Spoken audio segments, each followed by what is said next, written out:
So welcome everybody to the Houston Theosophical Society trade. Our president is not able to attend today, so I'm going to host a meeting today, and it's really so nice to see everybody. And back in this meeting today, before we start, we normally do a small meditation, and then today's talk will be by Vidya, who's going to talk about man, whence, how, and whither, by a book by Besant and Leadbeater, and also the solar system by Arthur Powell. So let's all gather ourselves and become present to this moment and bring all of our energy back to this present moment. If you can close your eyes and focus on your breath, bringing all of your attention inward, breathing in and breathing out, and just focusing on your inner landscape and how your body is feeling today. Allowing each breath to bring calmness and peace within yourself, and grounding yourself to this moment. Gradually breathing a little deeper, lengthening your inhalation, deepening your exhalation. Just finding a rhythm to your own breath. And bring yourself to your heart center. Bring your awareness to your heart center. And place your hands on your heart if that's comfortable for you. And just pay attention to your heart. Breathing in and breathing out to your heart center. And expanding that now with full of gratitude and appreciation. Gratitude and appreciation for the breath of life, for being here today for this meeting, and anything, everything, every little thing. Sometimes we forget the power that comes through our house, the water that flows through our taps, whatever it may be, just full of gratitude and appreciation. Just bring that sensation from your heart center and expand it even more.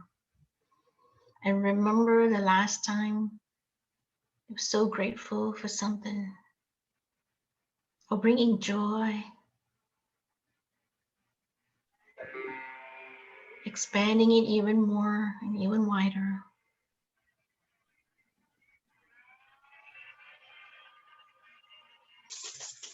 And as we expand into this energy of joy and appreciation, we let go of all the stories. No judgment. There's no good, bad, right, or wrong. It's just experiences in life. And we bring joy into your life. Breathing in and breathing out that sensation through your heart center, with full of gratitude and appreciation. Like as if you're in a bubble of joy. And the bubble may even have a color. Grounding ourselves in this creation and expansion, and exploring all possibilities in our lives.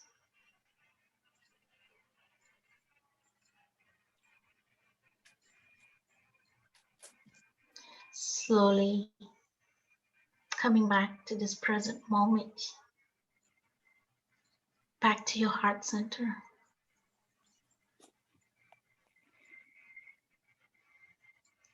Sensitizing your feet and your hands. And then opening your eyes when you're ready. Thank you. Welcome.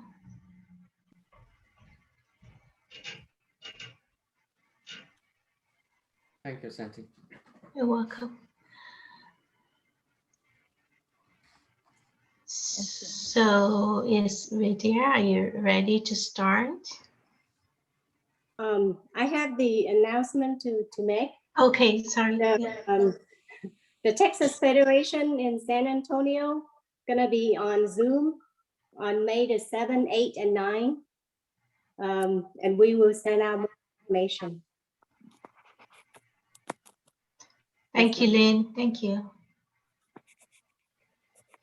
Any other announcements before we start?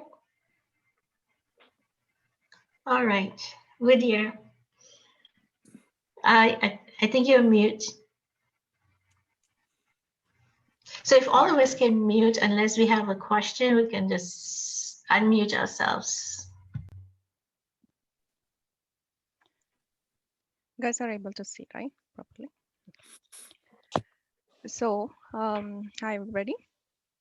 It's nice to meet you all, and I really thank you all the opportunity for giving me the chance to share what I have been reading and in this journey, like of like our spiritual growth. We all have been in this boat together for quite some time now, and then we learn new things, we read new things, and I feel this is one of the platforms wherein we are standing up to what the founders of the society expected from us.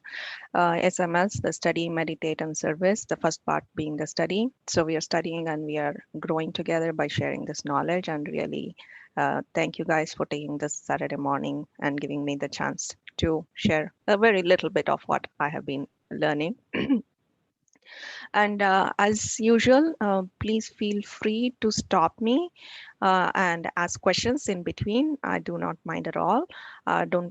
Don't have to wait until the end, because this being a very a little complicated subject, as you might have already felt it in the last two classes. So this class, it's not going to be so loaded. I kept it lightweight. I didn't want to scare you off and like, like the other first class and the second class. Although the most tough part of it, we have already addressed. So if we have a good grasp on how the cycles, the rounds, the chains, the rounds, and the glow periods work and interconnect each other, that is a major part. Once we have that understanding from today's class, what we are going, and in the second class we touch based on the hierarchy, the organization, or the hierarchy of masters, manus, and brihaspatis, and the rest of the deva kingdoms, who are actually the management or the actual government of this world, who have been guiding us like the guru, as they are at the same time very lovingly, caringly, they have been nudging us towards the right direction, all in the bounds and limits of our karma and the laws of the nature. So having understood that part, then we will in this class go a little bit deeper to understand how the actual evolution took place, right? We know at a very high level what is going on.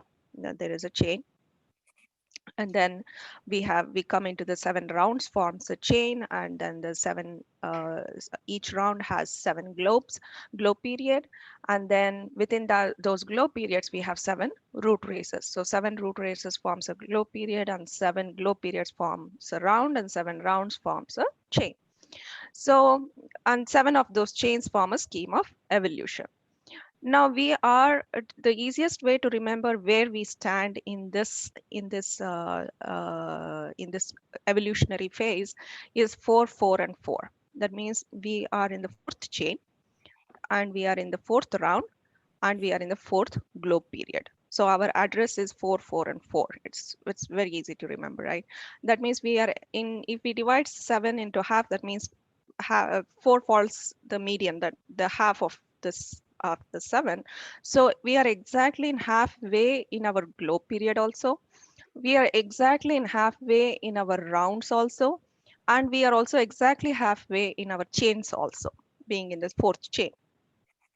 Why this is very significant is, and this was also uh, one of the reasons why the masters established this society and started giving us this very sacred or hidden language, hidden knowledge about all these globes and chains period, which were already given in some of the literatures in the Hindu Puranas, but it was not straightforward as it is we have been presented right now.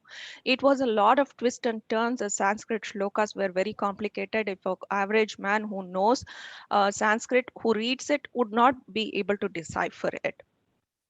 So they for purposefully gave it in a very allegorical way and also in a very secretive manner. They hid it within it.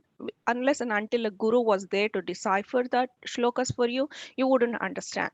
There was a reason for it, because they thought this knowledge, whatever has been kept hidden from humankind, is for their own good, because they were not, or we were not in our in capable enough to understand and appreciate that. And also there was a chance that they took during the fourth root race period, wherein people misused that knowledge. They started using that kind of knowledge to achieve mean vidyas. That means mean, what do you say, I'm not finding the right word, but using it for occult practice, the bad occult practices, like, Vashikarna and that, and this in Sanskrit we call that. So, like, they were using that to rule people, or using that kind of knowledge to how to capture other person's mind, how to make them submissive, make them slaves, and make them do all bad things, which was against the evolutionary process. So at one point they had to take this all away back, and now uh, with the help of the Master Maurya and Kuthumi, they have very systematically given this to a selected few people. Through selected few people, we have got this knowledge. Why? Because we are at a state where they can trust us to to use this knowledge to be better, rather than going backwards in our evolution. So having given that introduction, I'll just start off with sharing the presentation I have here. It's much easier to walk through the the the topic with slides. So everybody's here able to hear me, right? Any you, disturbance, or my kids will be talking in the background. Yes. Sorry for that, but Vidya, yes, Len. I watched over your two presentation, the Mm-hmm. previous. Mm-hmm. I'm still a little bit of confused, and I have some questions. Should I ask Sure.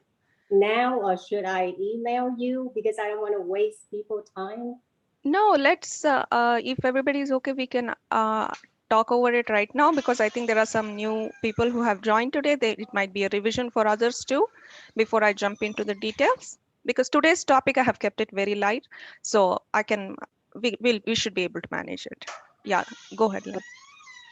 So the Praliya time, is Mhm. it for all the soul, or is it for just the one that fell?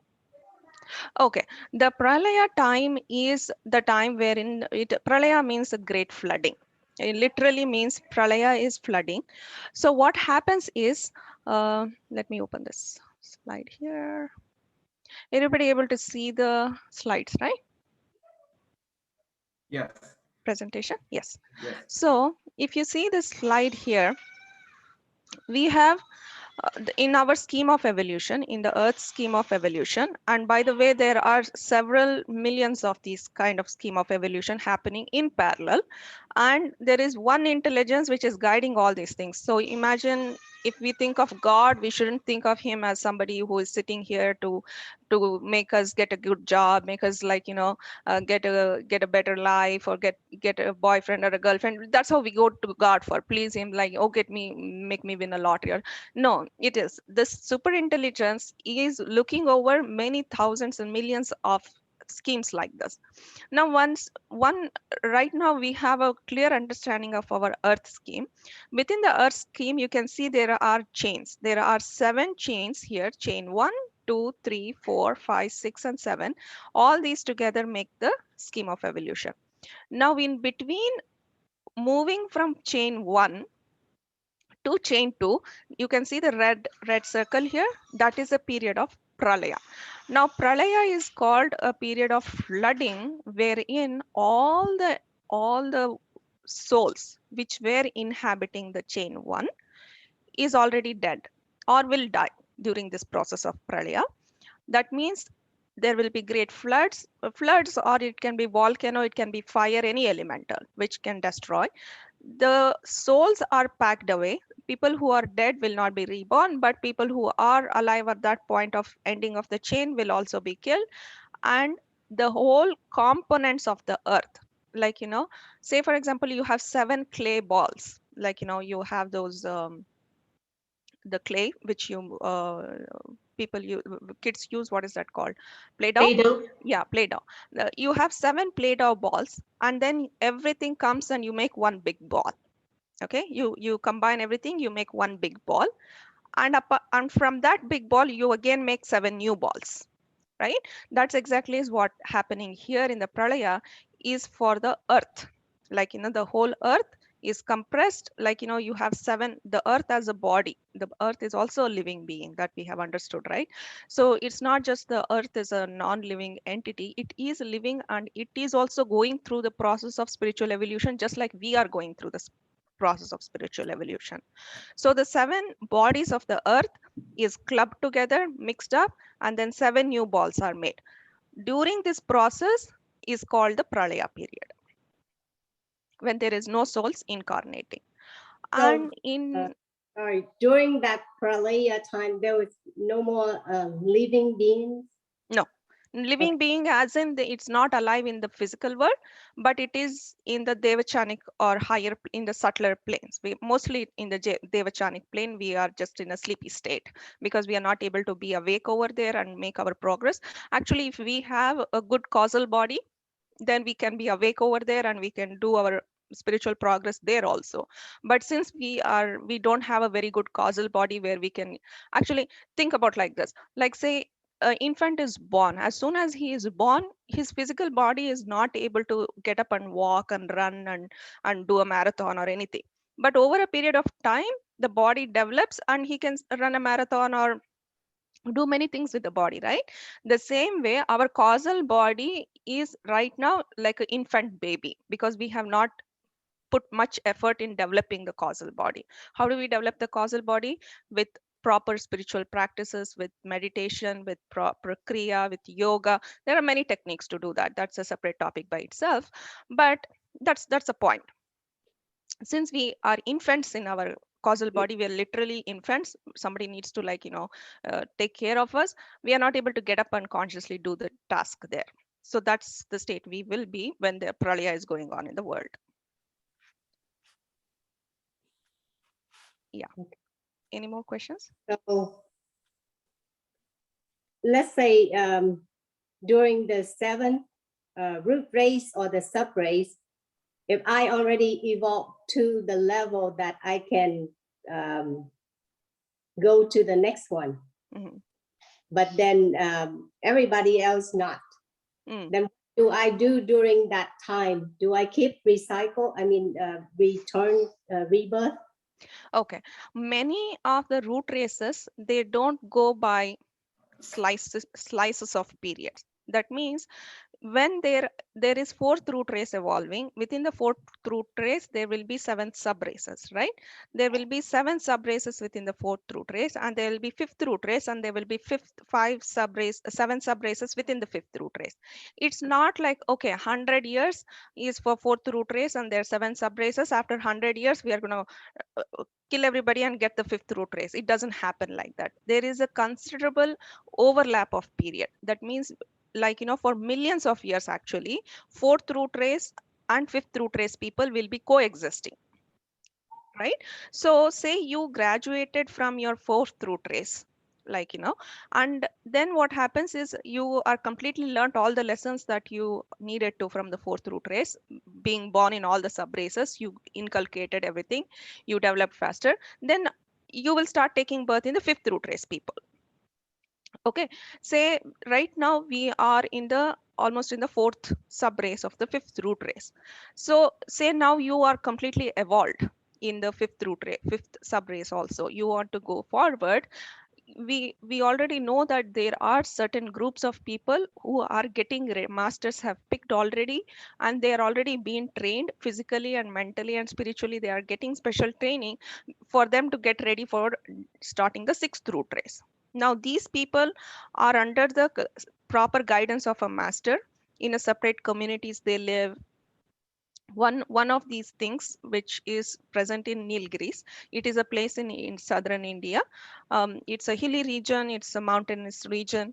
Therein we know that from the society people, we know that there is a master who resides there. He's called Master Jupiter or Master Lord Agastya. So under him, his guidance, there are certain communities of people who are living in isolation. They are not mingling with us because they are kept separate, because their physical bodies are being trained so that they can give birth to the next root race, higher root race.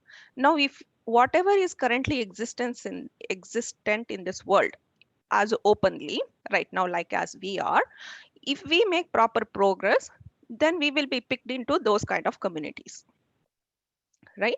So your progress, it is always so that if you reach a certain level of spiritual progress, and this society currently, which is not, it is not conducive for your growth, you will definitely not be born. You will always be given a situation wherein you will improve from go forward, not fall back. And also, New Zealand people are one subrace ahead of us.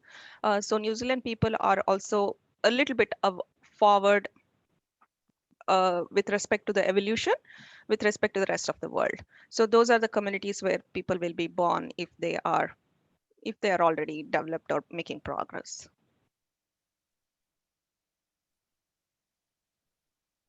Oh, you're on mute, Lynn. You're on mute, Lynn.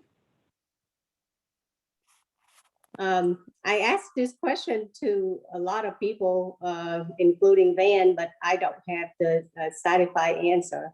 Mm. From the very beginning, we was already part of the creator, right? So we was like part of his breathe or his bubble on earth, on the earth.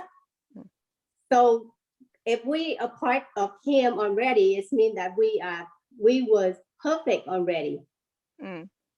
So what is the purpose of all of these schemes? After study this one, I feel I was happy to be part of him already. Why come down and go through all these things? Yeah. Good question. That is a very common question, which many sages have asked for millions of years. Like, what is the purpose of God if of him incarnating in everything, he says that being part of this world in every atom, I am also beyond that. That means I exist above and beyond this world, and that is my bigger existence rather than what I am in this world. That means what you are, what this plant, this cup, this anything that we are seeing, matter, non-matter, living, non-living, everything is has his chetana, that means his spirit in it, right? Now, what is the purpose of for him to go through this process? There is no definitive answer anybody can give.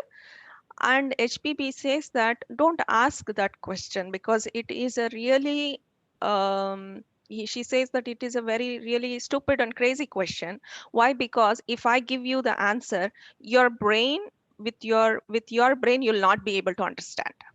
Okay, she says that you don't even have the faculty to understand that answer.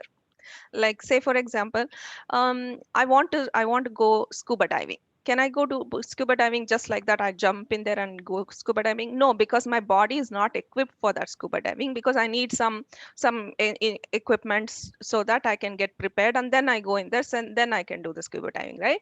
So she says that we have to grow to a certain level to even understand that answer that she's going to give, why this is happening. But in this quest, for a very long time, this was my question too. I was searching a good answer for this. Couple of years back, I came across this one philosopher. I can't remember his name right now, but anyway, so this philosopher kind of gave an answer to this, which for me was kind of satisfying. So I'll try to explain the best what he says. Now he says there is a bottle of wine. Okay, there is a grape juice bottle to begin with, and this guy wants to make wine out of it. So what does he do? He puts the correct bacteria like the yeast or whatever bacteria in there, which turns the grape juice into wine. Now, it takes so many years for the like to make a good wine, at least 5 or 6 years or 12 years. So the older it is, the better tasting it is, right? So he puts this small bacteria or yeast into the bottle of grape juice. He closes them. He puts it away in a dark place. Now imagine, he says, now imagine these two yeast. Okay, they are living two yeast and they talk to each other. They say that, hey man, do you know what is the purpose of our life? There is absolutely nothing. We are born, we eat a bunch of sugars, then we reproduce. That means we break off from our cell, we make babies, and then we die. And then there is more babies. They come up, they eat the food, they eat the sugar in here, they die, and they both are sitting and talking. What is the purpose of this, man? What is the purpose? There is no purpose, like and then the two east. Now the philosopher says, can you imagine what is the purpose of these two east? Because as a winemaker, I know that there no don't need to be any purpose. Just those two east living and dying is the purpose. Because when they live and die, what happens? They are converting the sugar into a tasty wine in the process. They are eating the sugars and leaving out the whatever they are leaving out the byproducts from the yeast cell is what is making the bottle of grape juice into a tasty wine, right? So now he gives the same example to us. For us, he says, don't question what is your purpose, because for a yeast, I cannot go and explain, oh, you know what, there is a one super intelligent man. He is making this yeast from this grape juice. He's making a wine. And can we explain that to the yeast? Because yeast doesn't have that kind of nervous system and that brain to understand what is actually happening. And it doesn't even understand, it cannot even understand that it it's living and dying is the process of living and dying. It is churning up the wine, right? It is making the wine more tastier. So he gives the same example, or he brings a parallel between that and our lives. It's like this in whole world is like a bottle of grape juice. Us living and dying, something, the intelligent being is churning out something more more beautiful or something bigger. So that's why he has incarnated down here, so that he can carry out this process of churning the universe into something better. So that we are not able to understand, just like we are the east, we don't know the science of making a grape juice into anything else. So yes, Shanti, I hope I kind of made sense, but I So, tried my best. I can share you the quote if you want. He talks much better. Thanks, Shanti. You're welcome. So Vidya, so from what I hear, the story is we just live and die.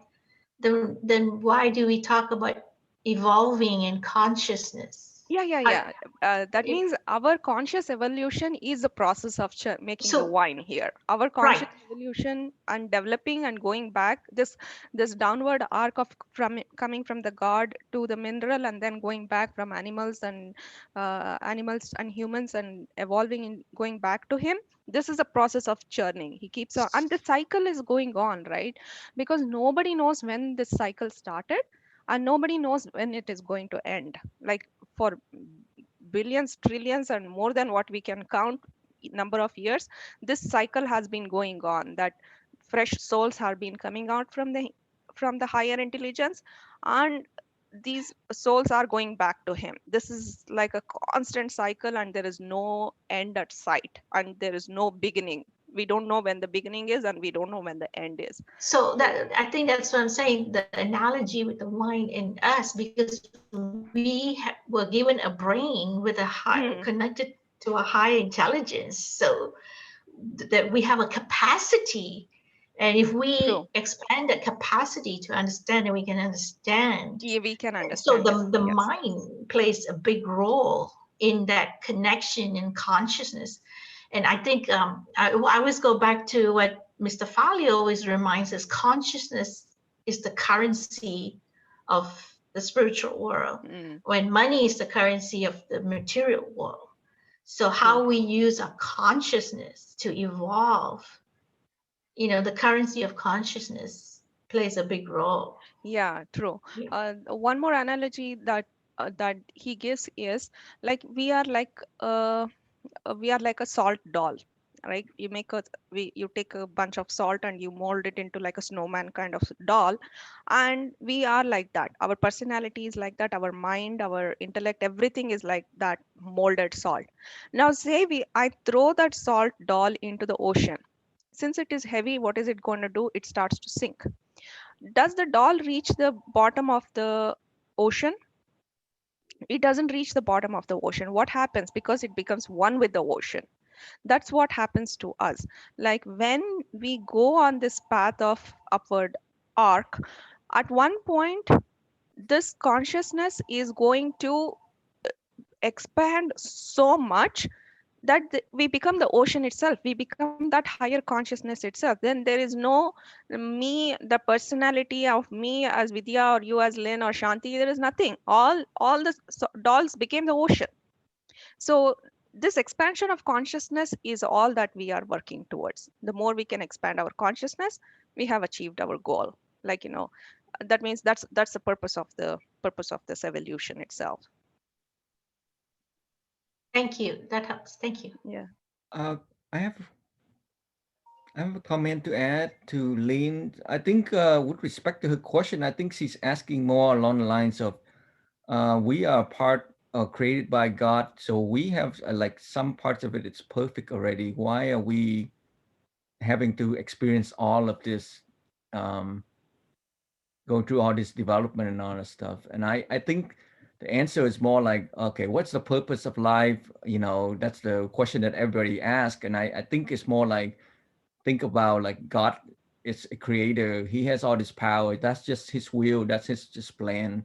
He wanted to create something, and he gives us the basic peace, in us, and that's out. That basic peace comes from God. That spark of life, Mm, and he gives us all the basic tools for development. And our purpose is to up to us to develop as we go along. It's like we have a child, we create a child, we have a baby, we wanted to create a life, and we create life, but we give them the basics of life, the DNA, the body and all that stuff. But how they develop is up to us, or it's up to them as well. They go to school. So our life here on earth is like we go to school, just like that.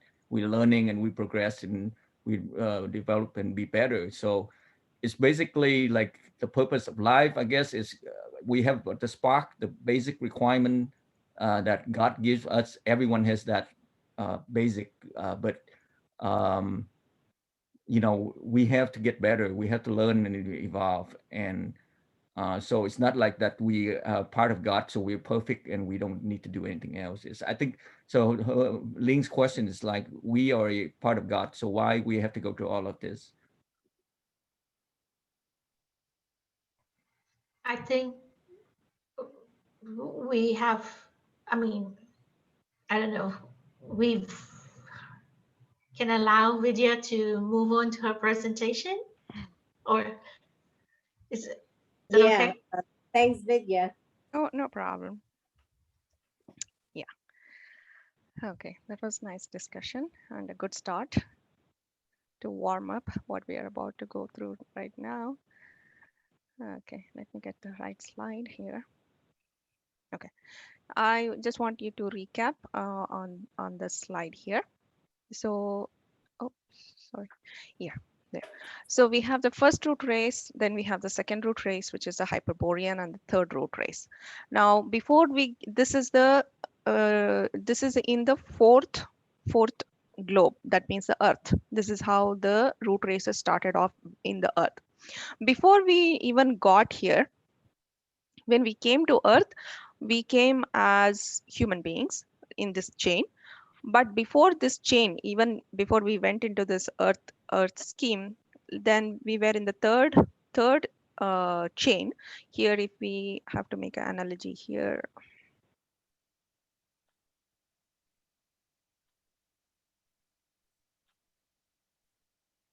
if we make an analogy here, this was the first chain, there was a Pralaya, then there was a second chain, then Pralaya again, then we came to the third chain, the moon chain.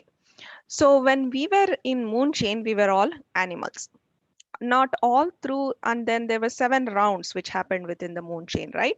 So during this phase, some of us kind of started developing, becoming individualized. Now the process which HPB describes from moving from animal to human soul is called as individualization. Why it is called individualization? Because when we are in animals, we are group souls. Group souls meaning, like, say we take a colony of bees. You see how a colony of bees work, or a colony of ants work. They are thousands of bees in a beehive, but there is one queen and few of them are, like, workers, and some people, some bees are just designated to feed the queen, and they have like a colony. They each one stick to their job, but they all have the purpose of collecting the honey from the flowers. That's how they work. That means here, if you see at a consciousness level, there is one consciousness there and a group of bodies, so they are called group souls. That means each body has the soul has different bodies that it is experiencing life in. The same thing is true for different animals also. Like, like a bunch of 5 or 6 deers might share a soul. Bunch of animals, like any animals you think of, like, a whole bunch of 100 fishes can share one soul. Just because one fish dies, the soul is not dead, because it has 10 different bodies. So this is how the soul is working in an animal body, except for very few animals, like, say for example, like a cow, or maybe a dog, which is very close to humans, and those kind of, and monkeys and mammals, like higher order of animals. Only there you can, she says that you can see traces of where one soul is in one body, kind of, because where the emotions and feelings are developed, and they kind of have a higher affinity towards human beings. So those kind of situations, you can see that one dog will have one soul, just like a human being. Otherwise, most of the time, a group of animals will share one soul. What happens during moving from animal state to the human state is they individualize means these group of souls come together to form one soul. That's the important key aspect that is differentiating us as a human beings. Like, if I consider myself as Vidya, I identify with that name in this lifetime, then I don't have many bodies. I have only one body, one soul, like, one consciousness.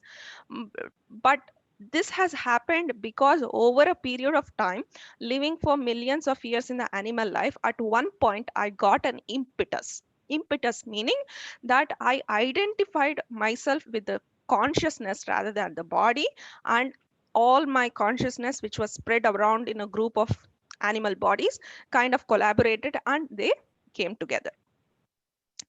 This happened in the mid of the moon chain for some of the people who actually, that whole moon chain, we should have been animals, but there were some animals that sped up the process and individualized in the moon chain.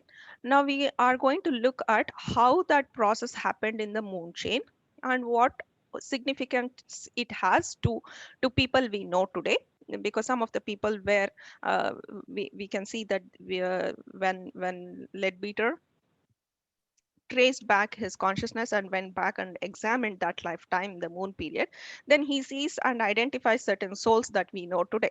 And how that process happened, he talks about it. So for the next 10 minutes, I will be talking about this to give you like kind of a uh, picturized vision. The moon chain, this is the chain that we will be talking of. And the most of the thing that we are going to be examining is in the moon earth body. That means whatever the moon that we are seeing right now in the nighttime, the moon in the sky is the physical body of that moon chain. Okay, it is a remnant. It's, although it is very small right now, it is just 1/3 of it. It was much bigger then, it had water and everything, but now that chain has been disintegrated. It's in the last phase of its disintegration, but at one point it almost looked like a earth. Okay, just one second.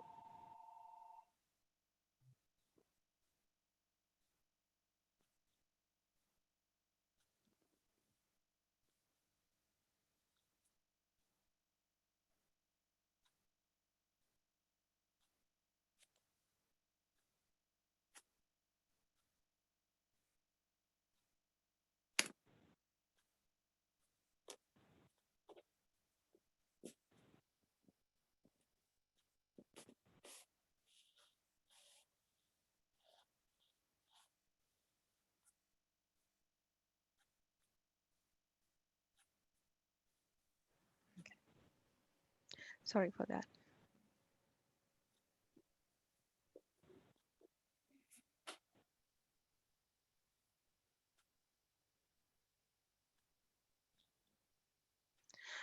Okay, the moon chain, we'll go to the 7 rounds of the main moon chain.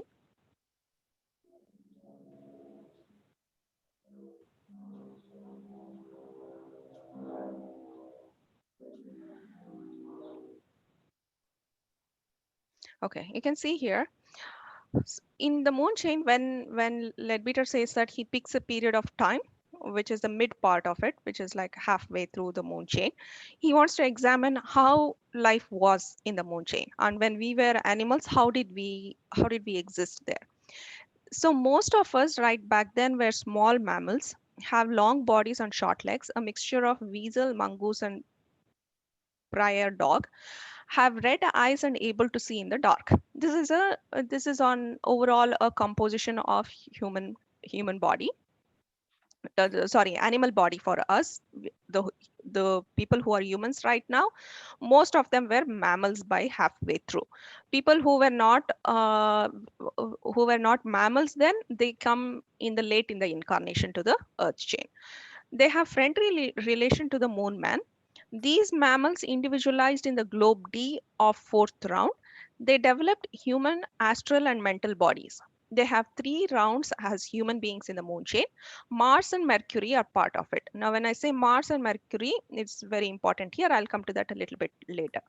So these mammals individualized in the globe D of the fourth chain. That means they went from being being a group soul to being a individual mammal, or like developed into a human being, from being a mammals to human beings.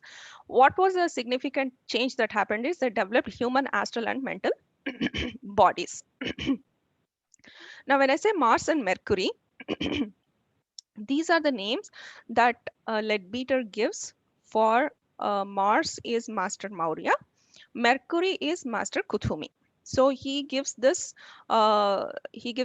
name uh, for these masters. There's a reason why he gives this name. Actually, when he was in another book that he wrote, Lives of Alchemy, J. Krishnamurti, he examined the lives of J. Krishnamurti for 48 lives he clairvoyantly observed, and he notes down.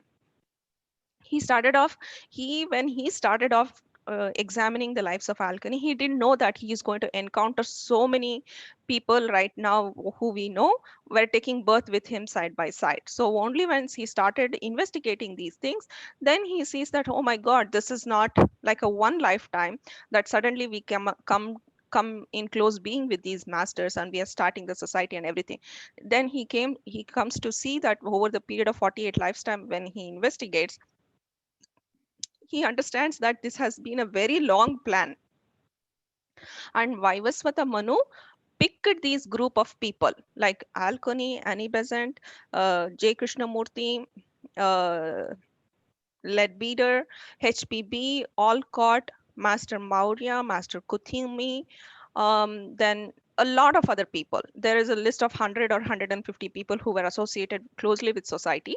All these people were considered as one class, like let's associate like a one group or one class of people who would be incarnating side by side again and again, and they were given some special instructions too, because they were kind of a promising kid. Like, in a class, you see, if you're a class teacher and you see there are a group of really bright kids and some students are like, not very naughty, very talkative and all, but these smart kids are getting disturbed by these naughty kids. What do? You put them in the GT class because they are capable of more. They can understand more. It benefits them more to be in that kind of higher, like, serious study environment or developing their talents.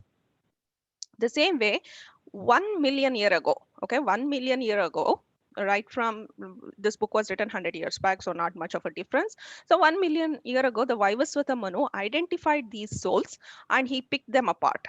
And he said that, okay, these are the people I can see that they are promising kids. If I give them some extra education and some extra training, they are going to be masters in some lifetime because have these kind of capabilities. So he picked this group of souls, and then when he was writing them down, each lifetime they had different names, right? So to not to get confused, he gives us standard names to everybody. He calls them the star names. So J. Krishnamurti is called Alkoni. Annie Besant is called Heracles. Uh, Leadbeater is called Sirius, and Master Maurya is called Mars, and Master Kuthumi is called Mercury. So that's how this Mars and Mercury always means it's Master Maurya and Kuthumi. So these Master Maurya and Master Mars and Mercury, by the mid of moon chain, they had advanced so fast that they were already in their human body. So they had already individualized when we were just monkeys or mammals just lying around there. So they had already individualized and they were already human beings. Apart from that, what we see is, this is so interesting, that they had some mammals in their form. Some monkeys and some mammals, they were in close association. Just like if you have a farm, you have some trees around, you have some cows or pigs or goats, like that, right? Because they help in the farming. Like that, he had 3 monkeys or 4 monkeys actually within this Master Maurya and Master Kutumi. They were husband and wife, and they had kids. And when they were living with their family within that farm of theirs, there were certain trees, and there were 4 monkeys which were very closely attached to this family, and they used to play with their kids. They used to feed the monkeys, and they were always playing around there. It so once happened, some savages came and attacked this family. When they came and attacked, these monkeys defended the babies. They were supposed to kill the babies, and these Master Maurya, the mom and the dad, who is Mercury and Mars, they were away. They were not available right away. And when these savages tribe came to kill and attack the family, they defended the babies. One of the monkeys died. The Heracles, which is Annie Besant, who was a monkey then, she died defending the baby, one of the master's baby. Then what happened? When that monkey exhibited a sense of self-sacrifice, that was an act of self-sacrifice wherein you want to save somebody and you're ready to give your own life. So that's when she was individualized. That means she, instead of being a monkey, very next lifetime she became a human being. And in the process, Sirius also was Sirius, who was a monkey, that means Leadbeater, who was a monkey then, he got hurt defending, and then few days later he also died, and in that process he also individualized. The same thing with Alkane and Miza, so since they were closely associated with the family. Now you can see that this association which they see in this lifetime with the society did not come yesterday or today or day before. This I am talking trillions of years back. Okay, just imagine the scale of time that this goes back to.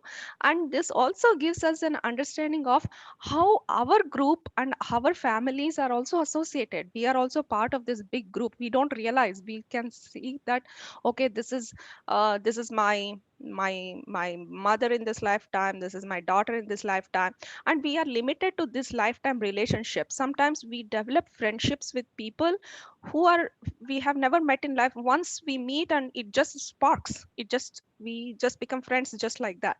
And some people, we are been with them for many years and we still don't have that kind of close relationship, because that's the reason, because that spark is not from this lifetime. It's many thousands of lifetime that we have taken along with them, and that kind of love and affection has been developed in the process, right?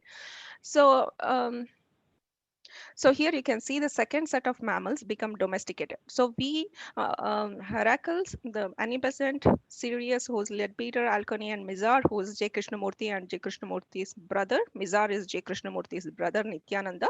In this lifetime, he is a brother. But we can see that Sirius, Alcony, and Mizar, they have like a triangle love story like for the past 50 years. Like either they are husband and wife, daughter and son, mother and daughter. You see that they are born again and again and again so much together that there is no wonder that as soon as they met, they just like clicked, because they have a long standing connection. So this was in the moon chain when they all individualized. Now we can about kind of arbitrarily place ourselves somewhere. Probably this got happened in fifth or sixth, in the fourth round. Probably fifth, sixth, and seventh round in the moon chain, somewhere we also got individualized, because we are somewhere in that line of the society, family, or the spiritual growth.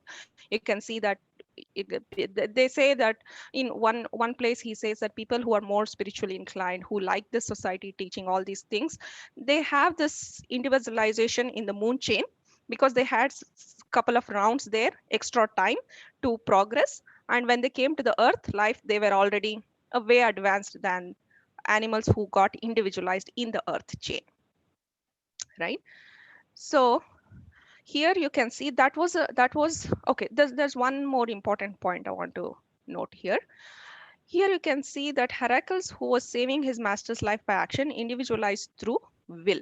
There are many ways of individualization. Three best ways are individualization by will, or individualization through intellect, or individualization through wisdom. Will, intellect, and wisdom, these are the correct ways of individualization. Okay, but there is a wrong way of individualization too. Some people or some animals individualized because they had a strong sense of separation, and these were called as the orange group, because their causal bodies were orange in color. Okay, for some reason they thought of individualization because they exhibited intense vanity and strong sense of separation is stimulated, then the ego is formed. Those were called the orange group. And 3 million yellow groups, causal bodies show bright golden yellow. They individualize through growth of intelligence. The intellect is ready to submit to discipline, not devoid of emotions but selfish emotions. These, they have emotions but they have bad kind of selfish emotions. Then their causal bodies turn yellow. Now 3 million of these animals have pink causal bodies. They are individualized through affection. They have affection, but it is not the right kind of affection which we see in this kind of will, intellect, and wisdom. So they say that these three are the right ways of individualization, and these three are the wrong ways of individualization. Now today in our life, in our society, we have this lot of trouble and clashes between people and groups and political parties and all these things, right? They say this is the reason, because right from the beginning, when we came as a human being itself, the way our causal bodies were built were wrong. Some people did not pay attention and did not become human beings in the right way, because their causal bodies were either orange, yellow, or pink. That means they have too much vanity, intellect of the wrong, or emotions of the wrong type, and affections of the wrong type. Then it takes a lot of time for them to get over that bad um, bad seed of causal body.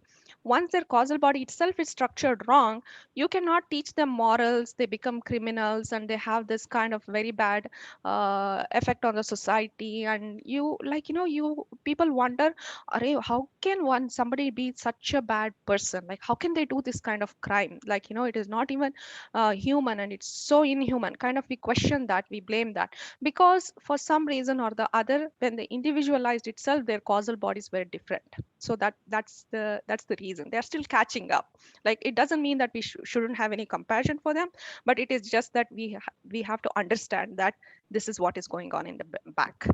Yes, Shanti.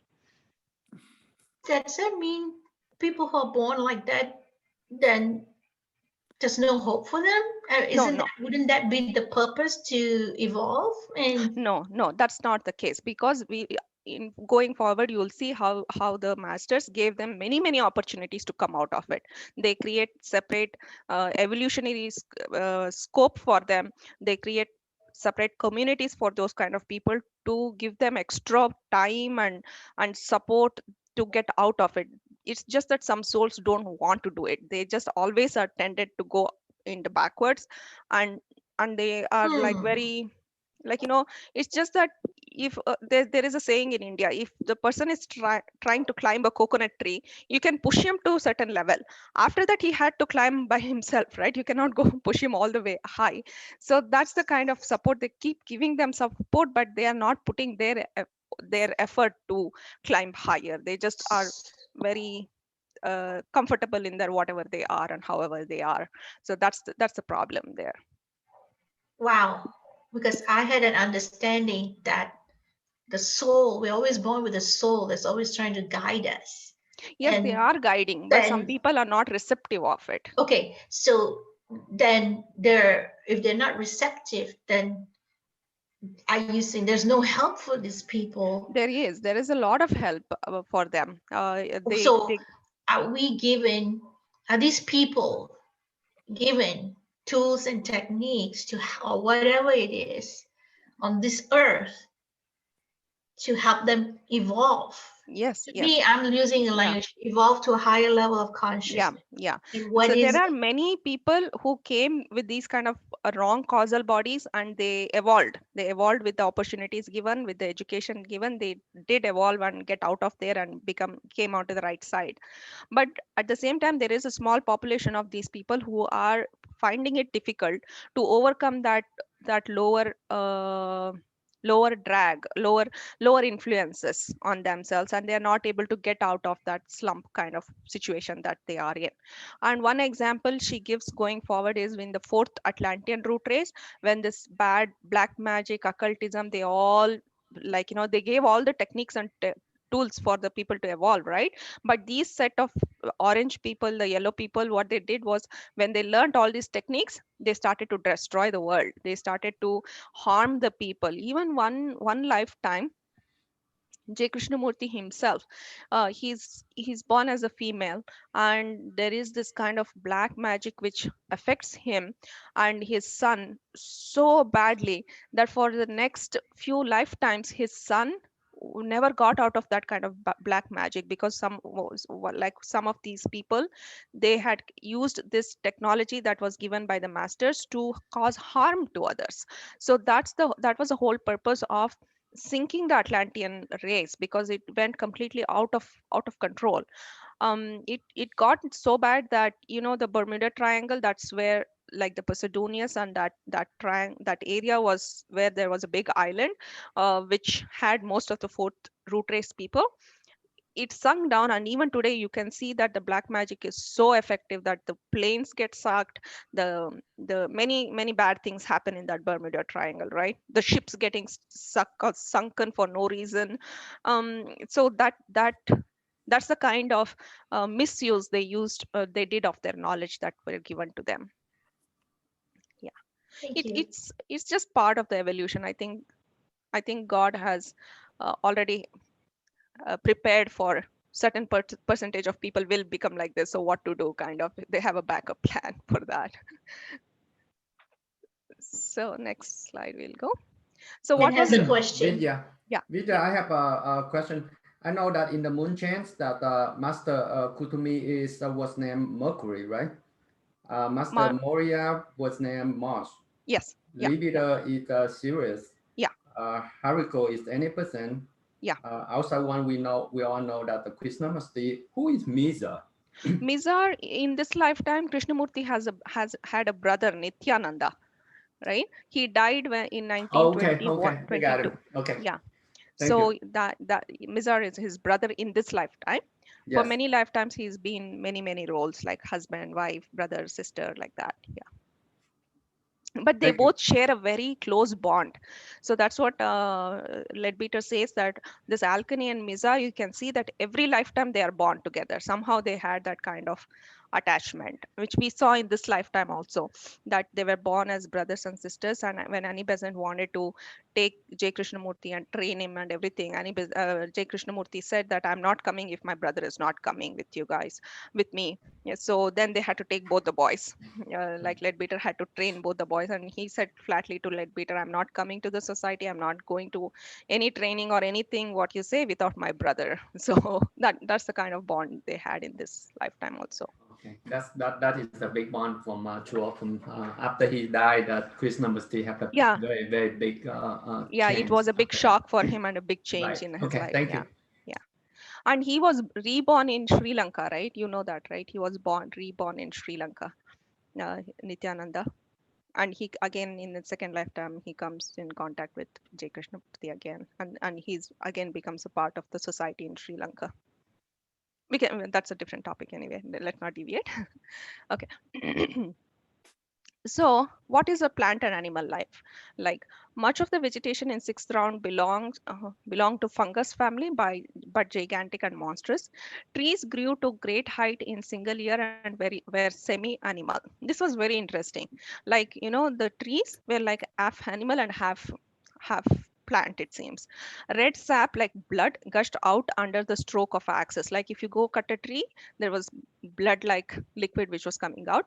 Branches, when cut off, withered like snakes and coiled around the men who had been using the axe. Like, it was like some animation or Disney movies wherein they have this kind of, like, you cut off the branch and the branch comes and attacks you, kind of like it was like a snake which was coming and coiling around the men who were cutting it off. When the branches died, skin was used as leather, flesh cooked and eaten.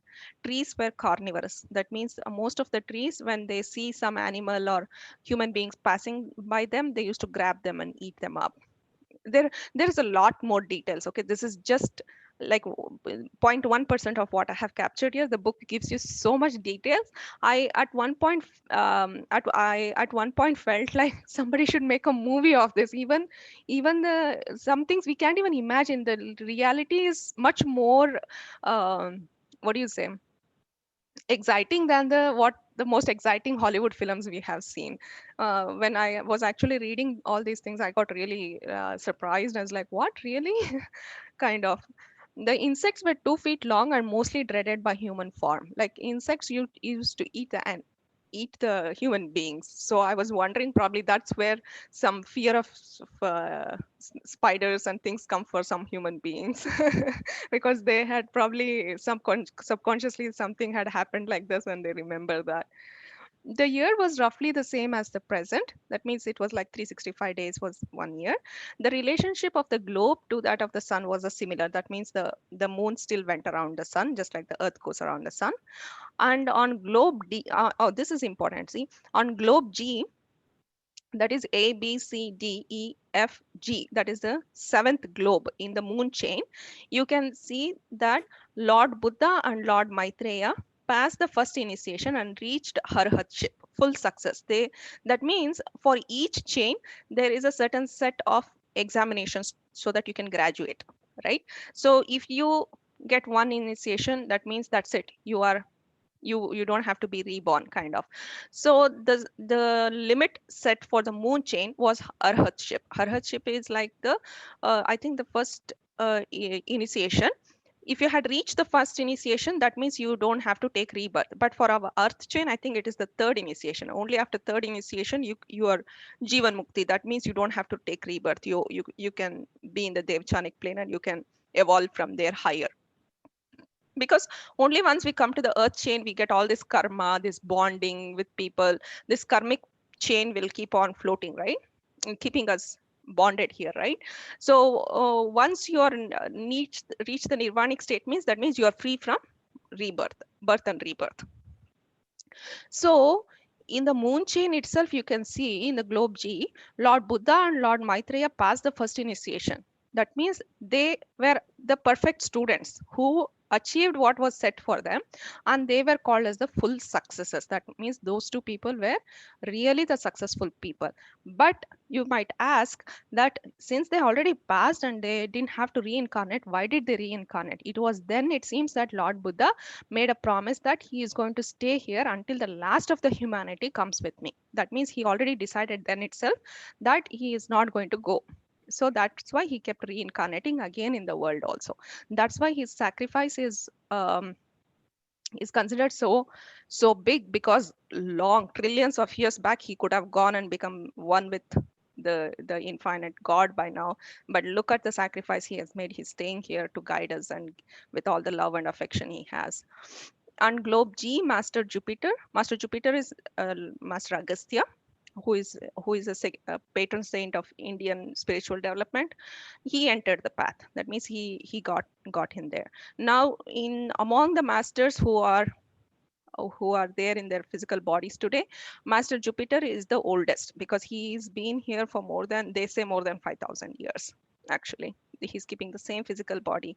He's done so much work in India, many temples, ashrams, and many meditative places have been consecrated by him.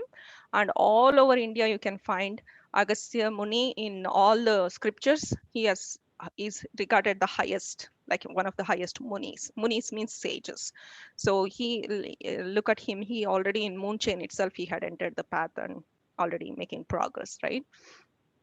I always am curious what we were doing. Probably we were the savages they talk about here, not having any growth, and they had to like push us to get to where we are today.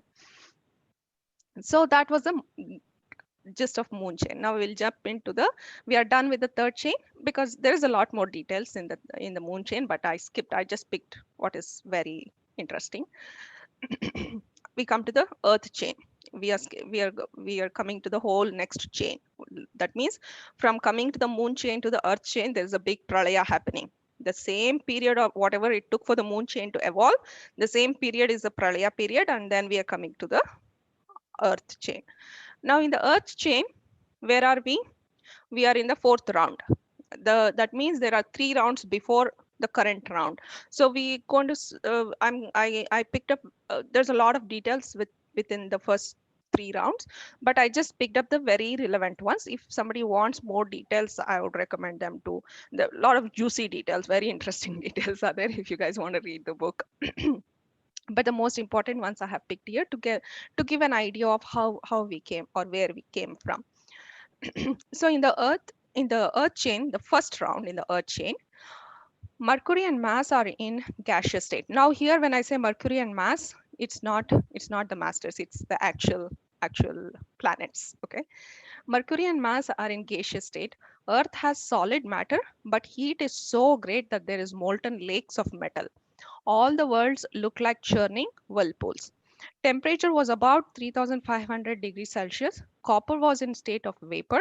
Silicon was visible, but most elements were proto-elements. That means the Earth is still getting ready for, it to host the incoming souls from the moon chain. That means it is still getting ready in the first round.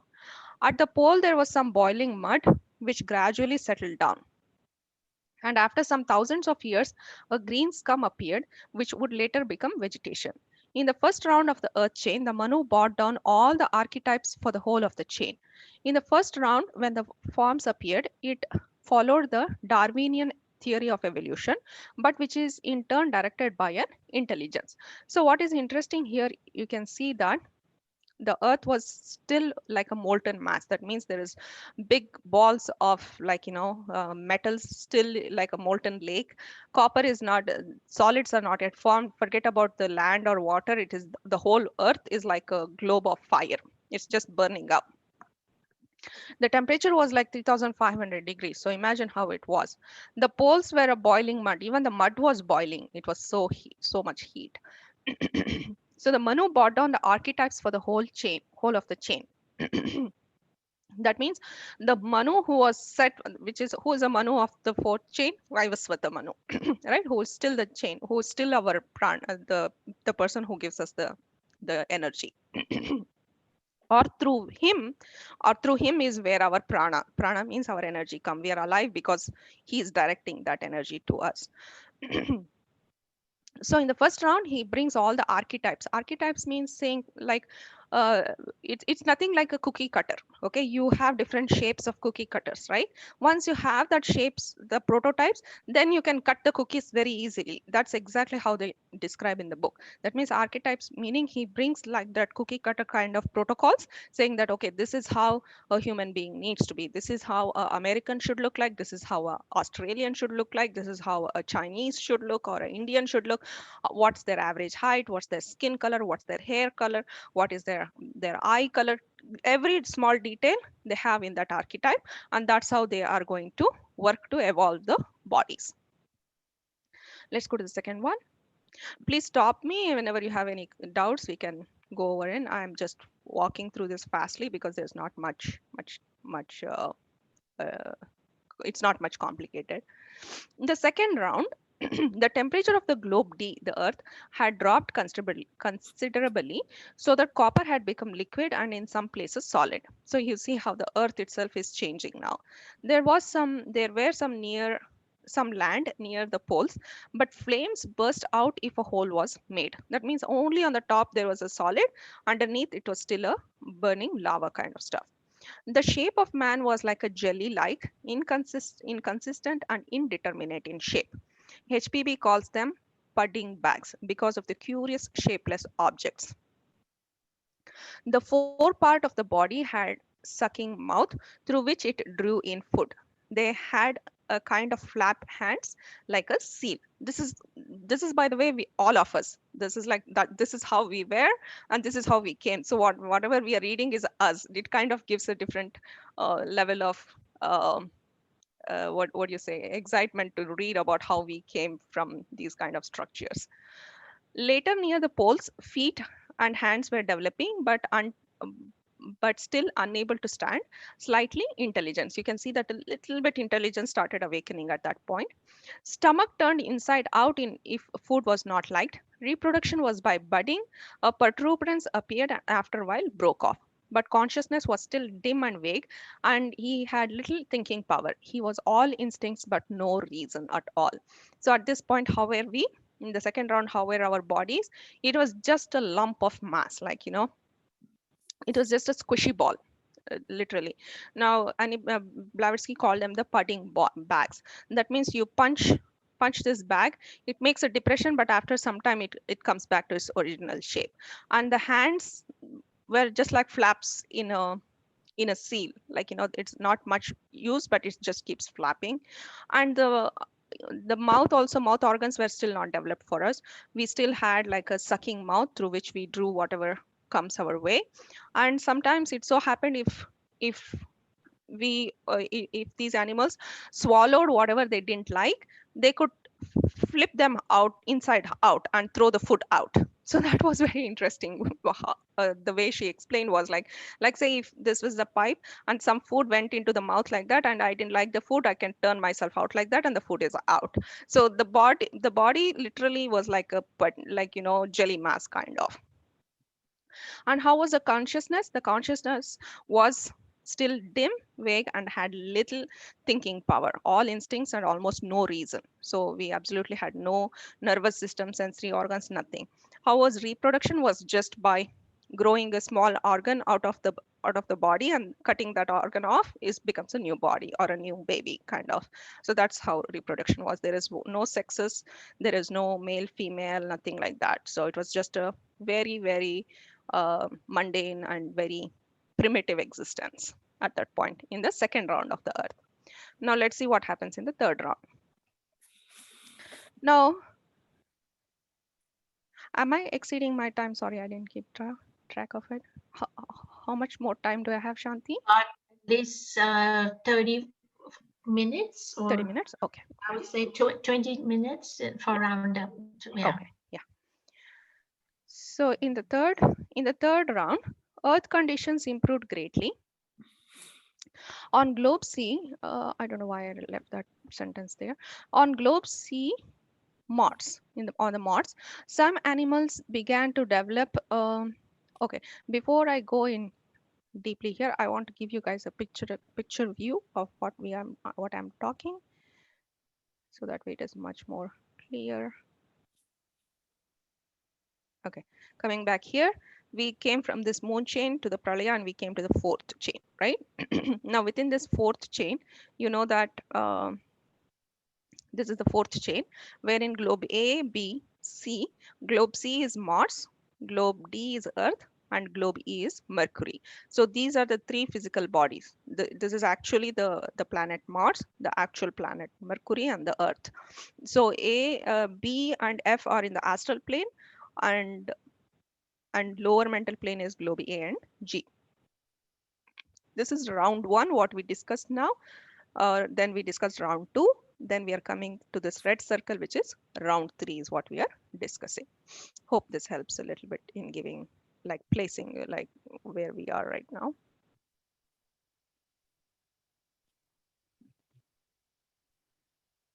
The third round. On globe C, that is the Mars, we just now saw where it is, some animals began to develop, recognizable human forms evolved. The physical condition on Mars was very different from now. 3/4 of the surface was water and only 1/4 was land. There were no canal and the general physical condition resembled that of the Earth today. So you can see that by then the Mars people had some people like animals had animal-like peoples were already had started inhabiting there. 3/4 of the surface was water and only 1/4 was land. Manu was observed bringing batches of souls, reminding the story of Noah with his ark. These souls were from globe G, basket work causal bodies. So the first kind of souls which came here were like basket work causal bodies, meaning like how if you the causal body should be like a nice smooth structure. Like when they see clairvoyantly, the causal body should be a nice bright colored, like very colorful basket kind of thing. But imagine when this causal body is not very developed. That means when I say causal body is not very developed, that means our consciousness is not very well developed. That means we don't have that much awareness, we don't have that much spirituality, nothing. Like that means when our causal body is not very well developed, that means we are very primitive. That means like almost like animal like kind of. Basket work meaning if you have seen that bamboo baskets which they make in the village side, you see that they are almost like a solid structure, but it doesn't hold anything. You put water in there, it goes away. Why? Because they are interwoven with spaces like that. Our causal bodies was like that, it seems. That means we had not completely formed a structure. We were kind of a basket weaved kind of it. Nothing used to stay in it, but it was almost getting to be full kind of. They lived like bee colony, will being the Manu. So how did we live back then in the Mars? The third round in Mars, how did we live was we were like we had a physical body, but we were all working under the will of the Manu. The Manu used to be like the queen in a beans colony. The Manu used to say, okay, go get this one, go do this kind of work, go do this. We had only the brain to go and do that task and come back to him. Then we cannot think beyond. We don't have reasoning. We don't have nothing else beyond like working like a colony. That means whatever the Manu asked us to do, we were capable of doing only that thing. No reasoning and no logic for us. Under the fostering care of the Manu, they developed some affection and some intelligence. They were hermaphrodite, but one sex was more developed than the other. Martian fifth race, the bee colony structure disappeared and more intelligence was developed. See, by the time they came to the fifth race, you can see that bee colony structure disappeared and little bit more intelligence had developed. So we started living by ourselves. In Earth, the third round resembled that of the Mars. People being small and dense like gorillas. We were like kind of gorillas then. They had third eye, currently the pineal gland. Back then, these gorilla-like structures were a structure of body what we had. We had a third eye in the back. Some people say that it was in the back and some people say it was in the front, but the books differ. I don't know definitely how it was, but I'll give you both the information so you can verify it. This third eye developed into the current pineal gland. It was actually sucked in during the process. And what we have the pineal gland right now is the third eye, which has been sucked inside. Now this pineal gland, if you remember, is connected to the Sahasrara chakra. So it is actually outside the body. They say that it is not embedded in the physical body. It is something in our energy body kind of. And this is where our prana comes in. And our Agna chakra, which is in between the brows, it is connected to the pituitary gland. So these two chakras, they say it has a very subtle energy function in the body, and which is not actually physically connected to the body, but this is connecting us to the higher spirit. When moved to Mercury, globe E, much more affection appeared and men showed traits of sharing food. Moon men started to appear. See now how the development is happening. First, we were just like bees with no will, and slowly we can see that some intelligence was developed, and then by the fifth race, more intelligence developed, and later on we see that a little bit of emotion, affection, and emotions kind of started appearing. We can see how very very delicately and very slowly we are making progress here. Now we'll come to the Earth chain, the fourth round, globes A, B, and C. Currently we are in the fourth round, right? But we are in globe D, which is the Earth. So what happened just before we came to Earth? We were in globe A, B, and C. C is the Mars. A and B being the lower mental plane and the higher mental plane. So, sorry, the astral plane and the lower mental plane. So we are going to see what just happened just before we came to this Earth for the fourth round. Any questions until here? Am I making sense, or you feel like I'm just telling some cock and bull stories? You can't believe it, because when I first read it, I didn't believe it too. It was all too much for me. I'm really, and the book gives so much details. I was like really dumbfolded, I should say. I'm like, really, this happened? Really, this happened? Okay, yes, Shanti. So my question, I mean, this is all good and interesting. My question maybe is toward the end and something to think about. So what is the future of humankind? That now what? Now we're here, now what? So will there be a time in the future where there will be no human beings, will be all machines with artificial intelligence walking around? I don't think so. We are going to go to that point, right? I don't That's know. not.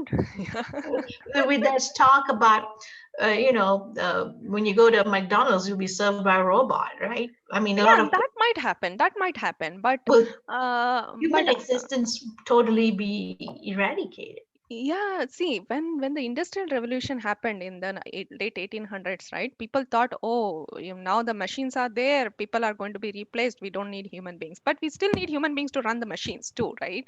So we still need human beings to program the robots. We have to maintain the robots, support the robots. The robot is going to fail, crash one day, then somebody has to fix it. So yeah, the robots cannot run the world as Hollywood might think it is, but it cannot run run by itself, right? So I think, So. yeah, thank you for verifying that, because I think one of the most important, I mean, the most powerful computer was already given to us, which is the mind, The mind, yeah. because the mind The mind is the is the one who one that created that created computer, yeah. all of So this. imagine what all the mind The still has mind is potential. the what created this. Hmm. Yeah. It's out to So I always create. feel surprised when people say, oh, artificial intelligence and that yes, you guys are not paying attention to the artificial intelligence, which means it is not real and intelligent by itself. It is artificial. That means somebody created Artificial, it, right? yes. But Yes. you, the brain which God has given you, He has given you the original intelligence. It's not artificial. That means you can develop this to the extent where you can become the intelligence itself. So we are not paying attention to developing that potential of the original Yes. intelligence, but we are somehow programming and putting all the intelligence in that artificial machine and being very excited and happy about how Yes. about how that machine is working. Look what the robot can do. I mean, like, you can do much better than that. Why are you not being so surprised Oh, and excited yes. about the potential you have, right? What God has given you. Thank you. So it's the irony of I time. think thank you. Thank you for verifying that. And that, I think, it goes back to the currency of consciousness, our consciousness and awareness, Mm. and how to raise that. It's only if we understand it, then we know how superb machine we are. Like Mhm. Sadhguru says, it's not about being a superhuman or something, but realizing that being human is super. Super. Yes. Thank you. So the fourth round uh, is called the human round, because at its beginning, all the archetypes of every root races were brought down and appear on globe A. On globe A, mind became def, def, definite, and the lower mental level on the lower mental level, so that we may say that in this round, man began really to think. You can see only when this lower mental body evolved, and that's when. And one thing to note here is globe A itself is a lower mental, right? If you remember here the structure. Sorry, I'm taking time to take you back again and again there, so that I just want you guys to give you a clear picture. You can see here globe A itself is in the lower mental plane. That means when we are in a globe which is in the lower mental plane, our lower mental planes will evolve. That's exactly what is happening here. So you can see that at that point, our lower mental plane started to evolve much faster.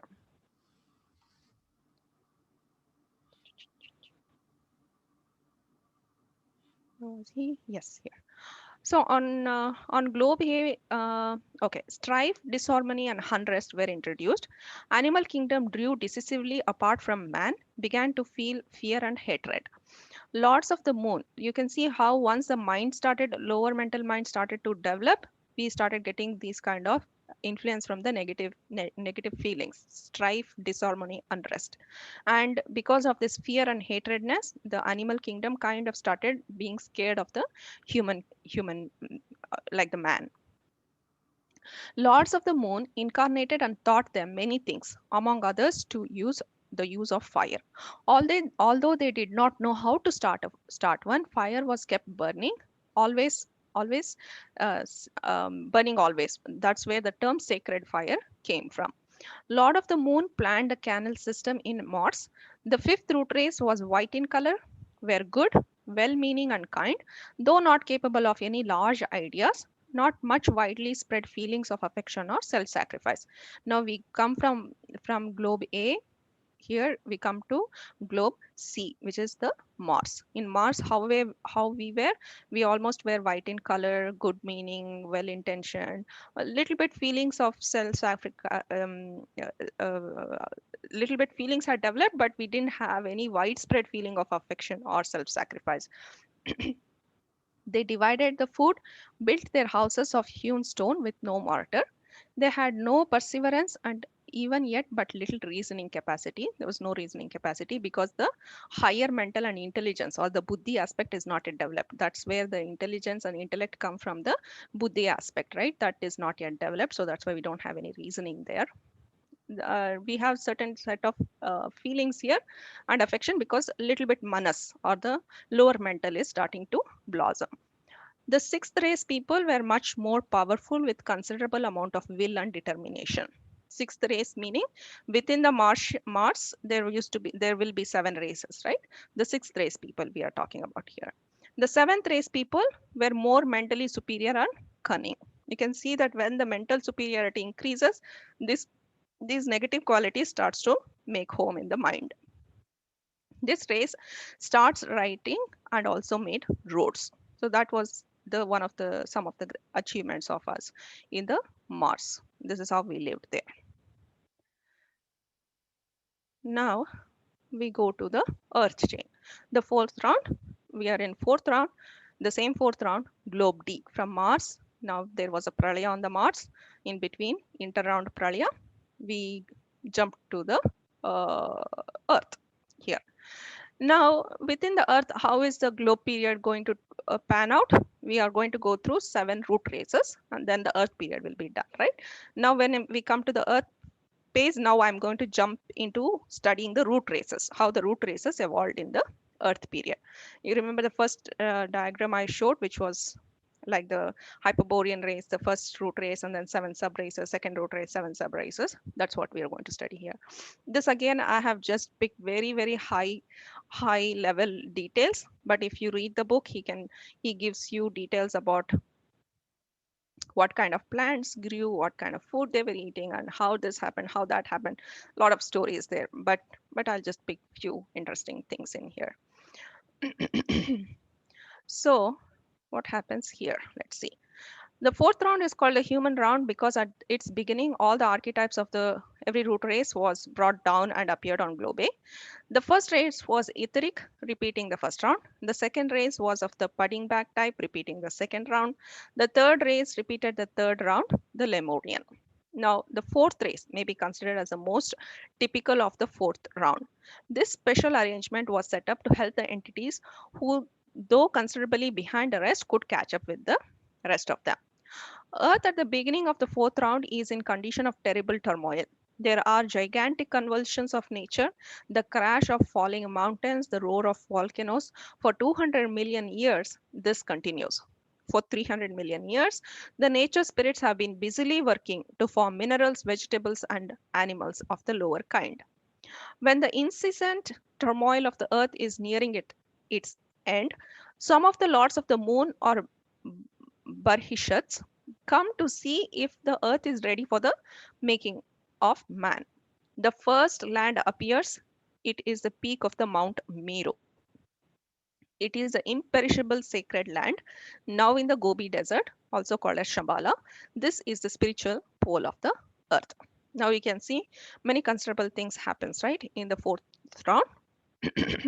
All the archetypes have already been brought down.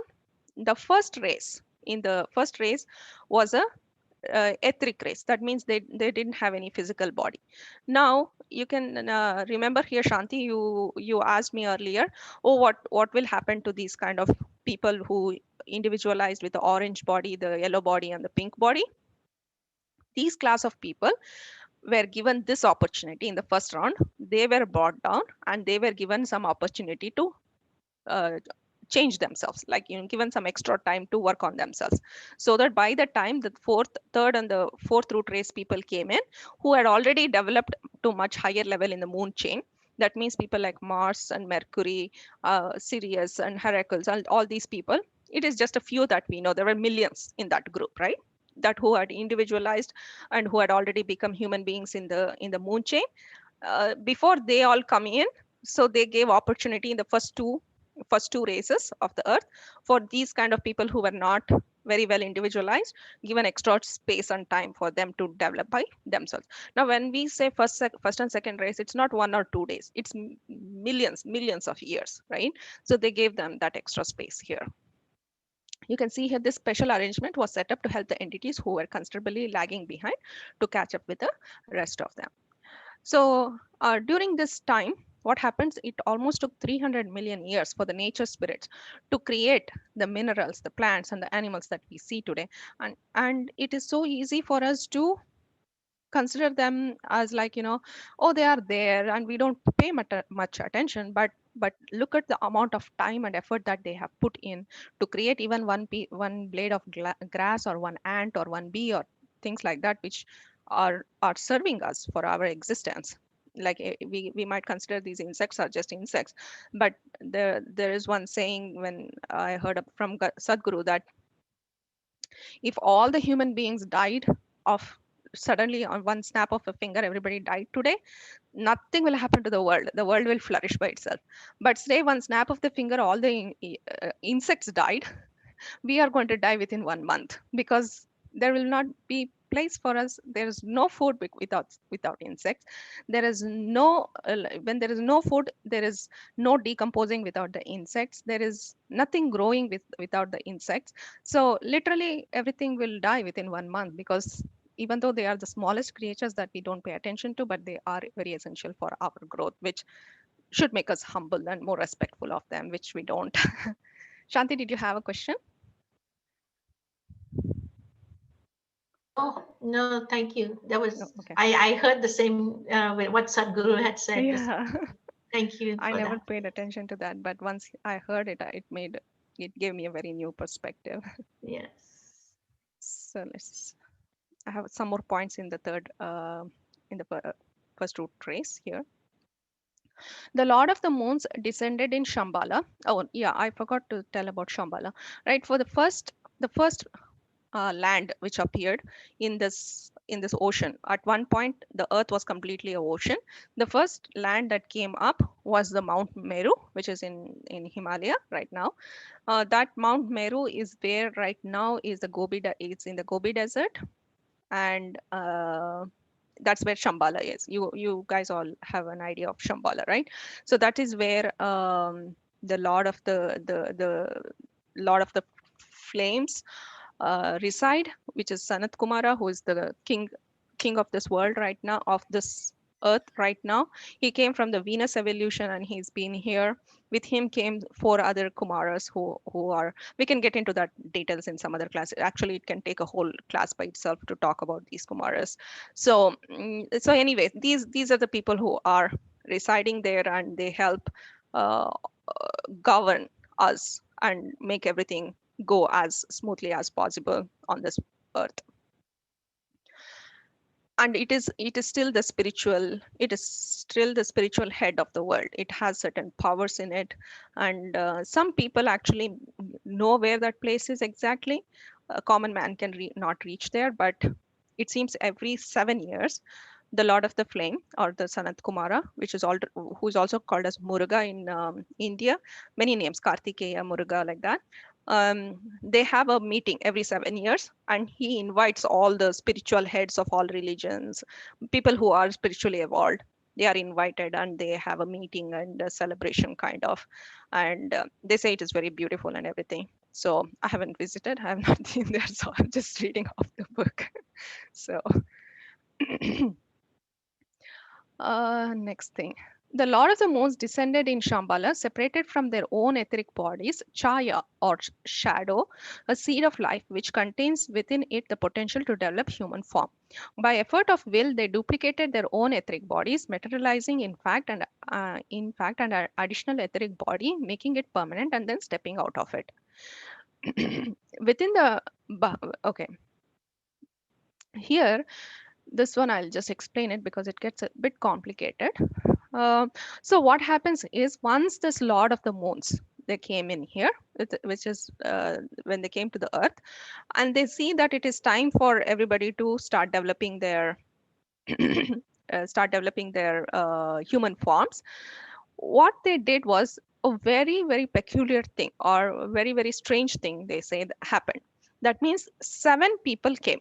Okay, 7 Lord of the Moons came, and each 7 of them, under them, they had 7 other people, their disciples. Okay, so 7 times 7, there are 49 people who came. So these 49 people, what they did for many millions of years, they sat and did certain yogic practices and meditation. Okay, this 49 people.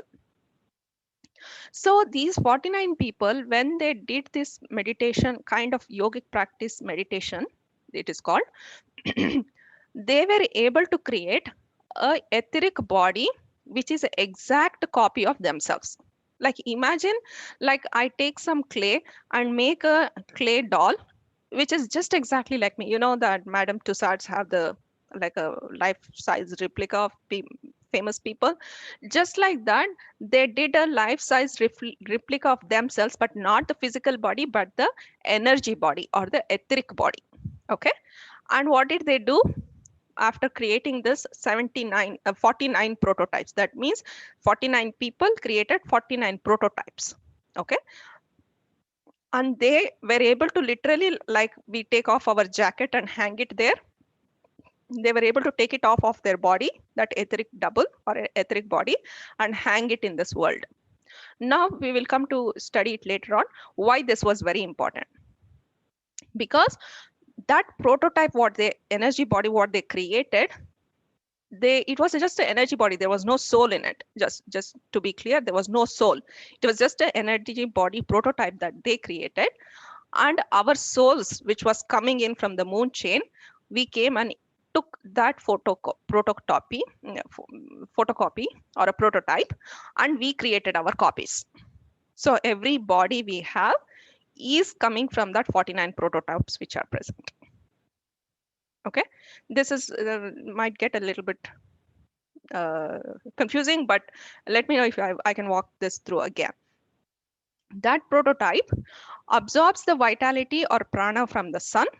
Okay, and these were called the sons of the yoga, because by doing the yogic meditation itself, this was developed.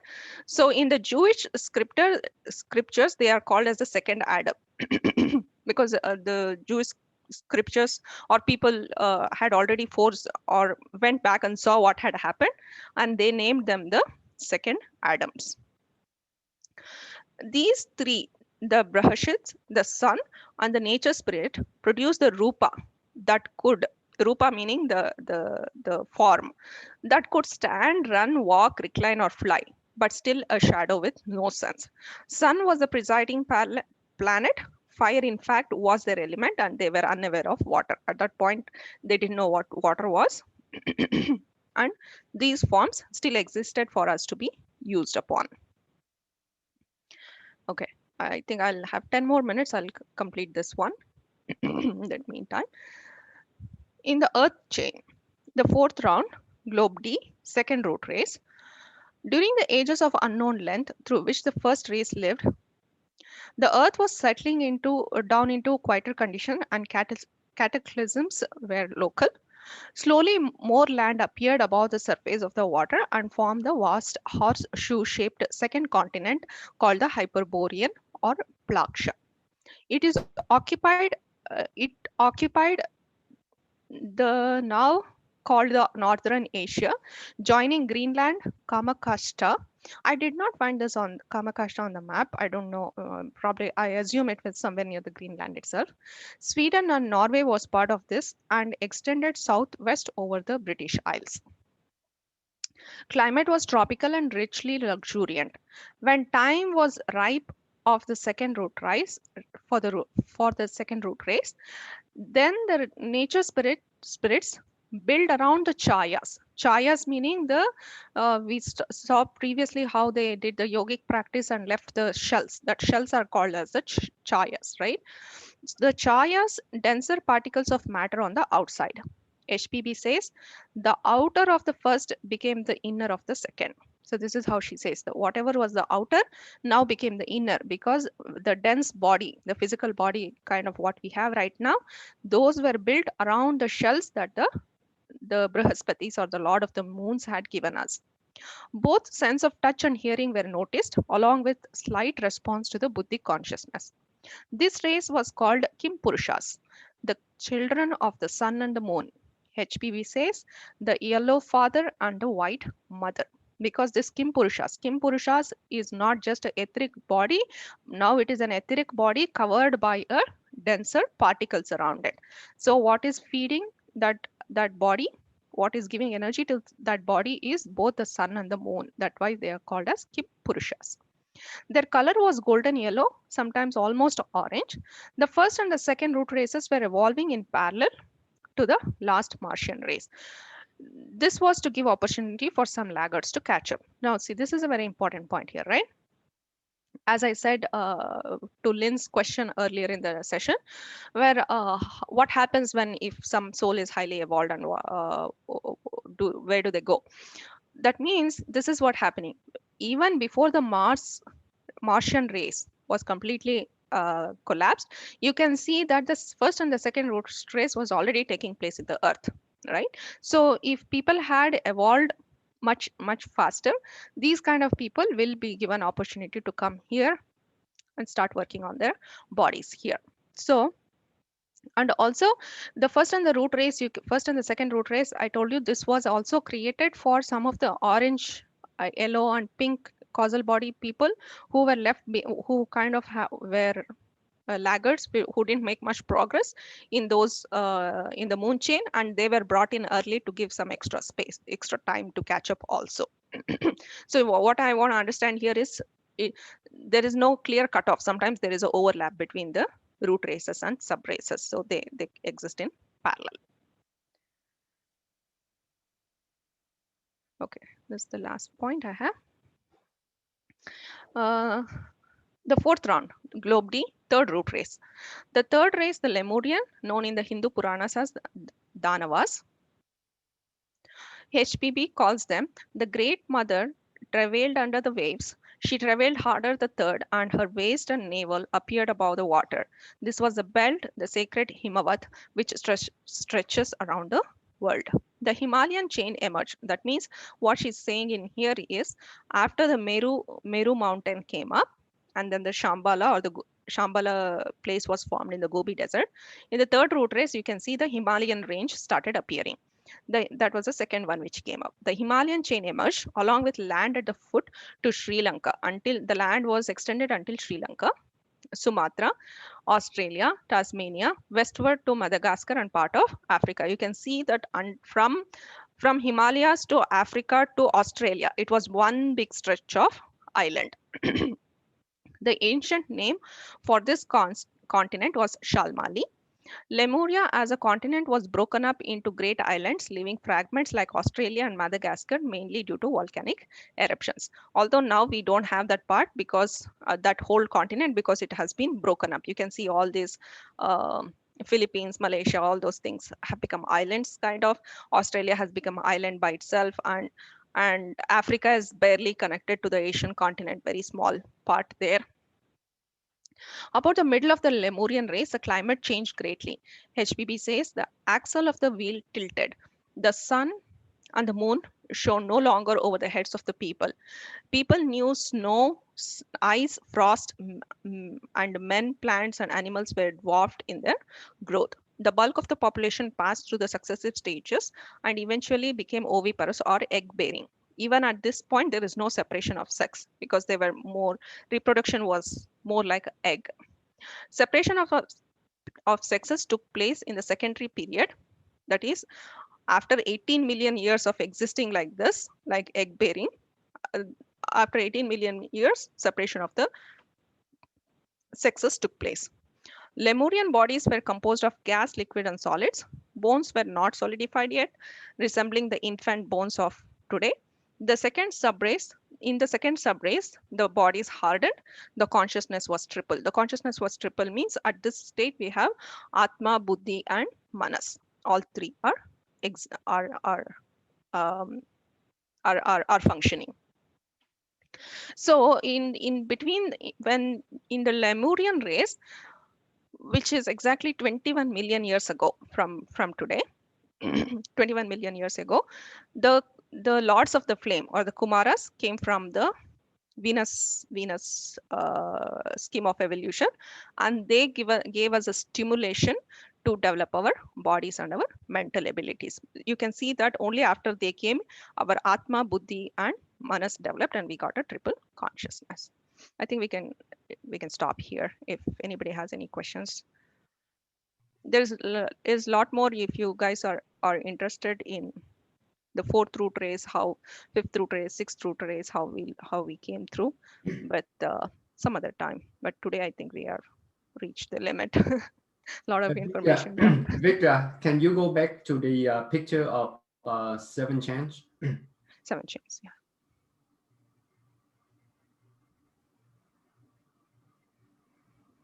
There you Yes. go. Okay, like chance 1 is you create a mirror. The second chance is a vegetable. The third chance is Yeah. an animal, and the fourth chance a human. Yeah. What about the 5th chance? We should be done. We should completely evolve and move out of the reincarnation by this fourth chain. Okay, that is our goal. That is our graduation standard, or that is our goal that they have set for us. So all the humans who are in 4th chain, in the 4th chain, yes, in the 4th chain, we should complete our human evolution and we should go out.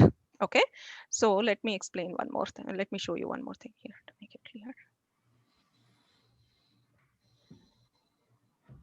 You can see here, see, we came as here, we came as mineral in the 1st chain. Then we came as vegetable in the second. We came as vegetable in the 2nd chain. We came as animals in the 3rd chain, which is a moon chain. Now the goal is we have to get humans. We have already become humans. From here, we have to exit this chain of incarnation. We have to go higher in the spiritual plane, and we have to develop in higher planes and go become one with the consciousness. That is a goal. But some people don't achieve that goal, right? So some people who are not able to achieve that goal, what happens is they will come back in the 5th chain. Okay, they'll come back in the 5th chain. Is, say we failed in the 5th round here in the earth, they will come back in the 5th round in the 5th chain. Okay, so that's why that that's a reason I want to know, because I want to tell everybody, if you can make it on the 4th chance, you still have one more chance on the 5th chance.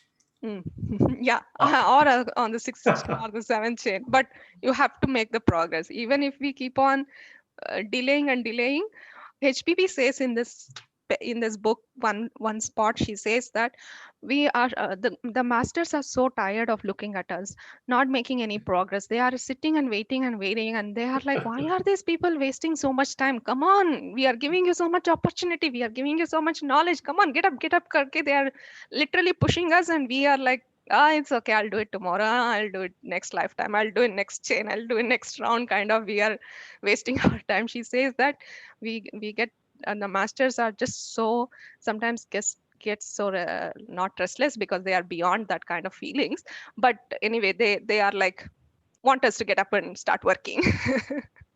So the purpose then pretty much is, everybody will finish at the 4th chance. That's Yeah. yeah. So then the goal or the purpose is to raise our consciousness. It's all about consciousness. So it's not about, I know we're here in this world, you know, we have family and lives and jobs, and sometimes in life that can take over rather than developing our consciousness to evolve to higher levels. So it's like burying your foot in both worlds, right? That is the path. So we sometimes forget. I would say then that would be the purpose, or, you know, don't ask what your purpose is. It's just to raise your consciousness, to raise it to a higher level, and not waste time. Yeah, don't waste time. That's what she said. Or focus on what matters. What matters. Yeah. It's not your identity is I'm a doctor or lawyer or that. or I live in this big house and I own this big car or whatever. And that is Right? temporary, right? That we have to Yes, understand. That is right. very, very temporary. And we have to look at the big picture. When we look at this big picture, at least for me, my own experience, when I read this book, I didn't know so many details, like, all these details. But when I read it, it was like mind blogging. I was like, oh my God, I could literally see the whole picture. I'm like, this life, this problems that I'm going through, these troubles, I think, which are so big, which are nothing. It is just a glimpse in the whole evolutionary period. Is just one heartbeat. That's it. There's a lot more process happening before this, and there's will be a lot more process happening after this. And we should not get bogged down by what small worry and troubles we are going through. It's just we have to look at the big picture and like think, okay, what is my goal? That my goal is this, as Shanti says, getting the ticket of consciousness. So expanding our consciousness, we have to set that as the main goal. When we are able to do that, then every other small problems that comes in day-to-day life, we can just ignore that and it'll happen. It's okay. Don't Sometimes it's react. easier Don't said to respond. than to ignore, right? So Yeah. because we are emotional beings, and so to not get stuck in that, Mm. and then consciousness means to realize, to come into the present moment, to realize that you're stuck, and to realize or find out what help you can get to get out of the stuckness so you Yeah. can evolve, continue to evolve. So True. what I'm finding with the work that I do is so many people are just stuck. I mean, not just, I mean, I myself, I mean, we all get stuck. Mm. We all Mm. can get stuck. And Yeah. that's why we have the communities and support system to help us get unstuck True. and True. evolve. Yeah, because one experience I want to share is yesterday I was talking to one of my friend. She's not very close friend, but she is a friend, and she's close to one of my other close friend. And she lost her mother due to this COVID, and it's been 3 months, and she's been very depressed, lost all faith in God, and she's like going through this questioning phase of why this happened, kind of, and everything. And she was not able to get out of that for 3 months. And Mm. then this other friend called me and like, can you talk to her? Can you counsel her a little bit? And then yesterday I was talking to her. The first question she asked me is like, my mom was so good and she did all good things. Why this bad thing happened to her? Now the perspective I had to share with her, which is very difficult because I was going through the same pain few years back, if you all know that, uh, is that we consider this death as a karma, a bad karma, as a punishment. I said, don't think like that, because the minute you are born, we have to die, right? The minute the baby is born, it is just a slow slip and slide towards death. Don't think this has a bad karma and a punishment. Once you think of that perspective, then we will never see life for what it is.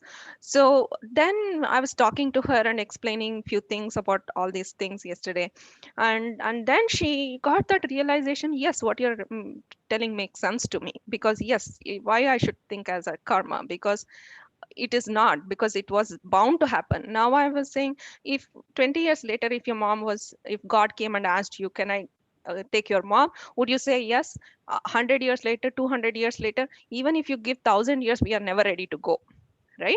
Because we have this attachment towards this body and the current state. But the very life itself, it comes with that rule that you have to go. Once we are bound to that understanding that we are not permanent here, we are not immortal, then our perspective changes. So it was interesting conversation, but yes, having that big picture really helps uh, to overcome these kind of small questions or uh, states that we get stuck in. Thank you for sharing. Yeah. Anybody else, any other questions before we conclude? I just wanted to also bring your attention that if you have more questions, Vidya had created a WhatsApp Mm, site, yes. and I think it would be useful to post questions in there and Yeah. for Vidya to share her answers so Mm, that we as a group can still benefit from that. yeah. And I Yeah, we think should do that. We should be more active in that group, kind of yes. start a discussion on a day-to-day basis and post questions or share something that happened or something you learned or read over the week or over the day.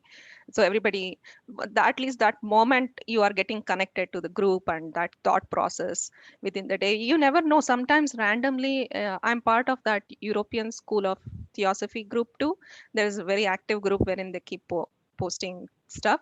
It so happens that sometimes I'm going through certain questions within myself and I randomly read some quote and it might be the correct answer that I was actually looking for.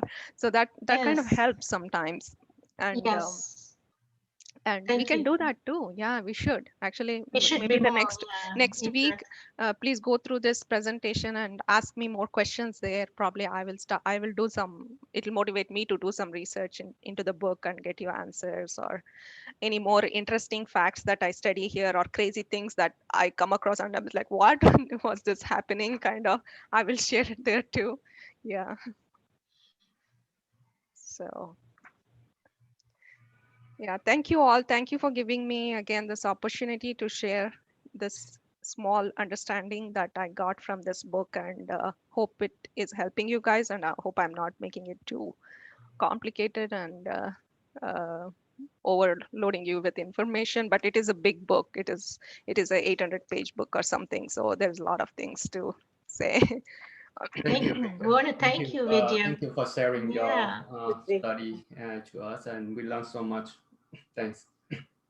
Thank you for taking the time to digest and process and dissect and present it in a way that's, makes and Yeah, the I'm always presentation. happy to. Yeah. Thank you.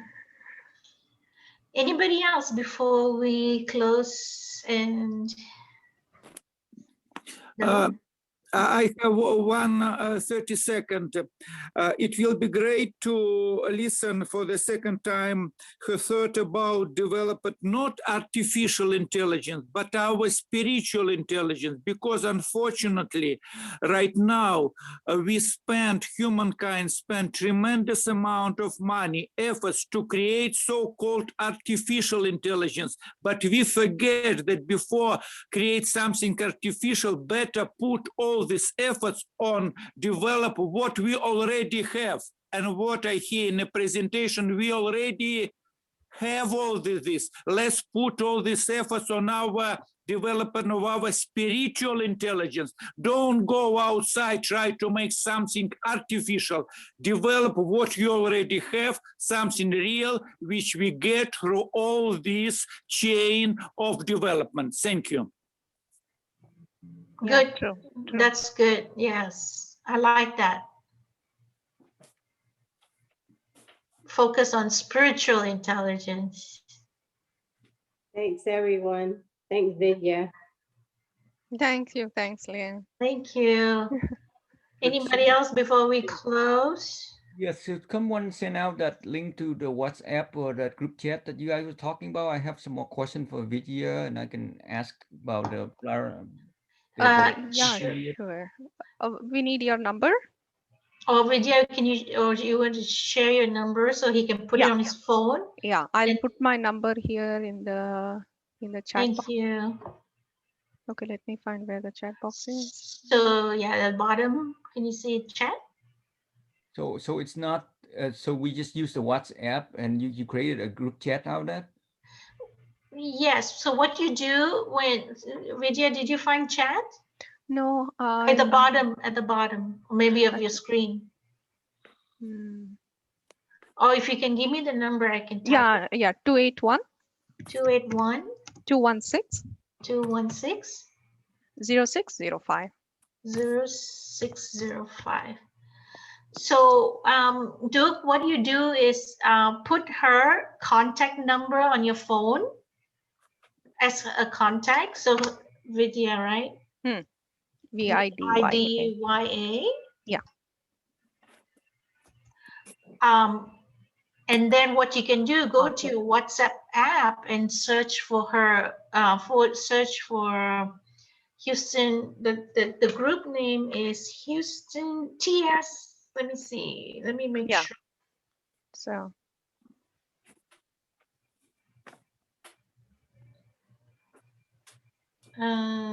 So it's TS. TS-Houston Lodge. Yes. And just connect with that. Or send Vidya a text message through WhatsApp and she can add you to the group. Yeah.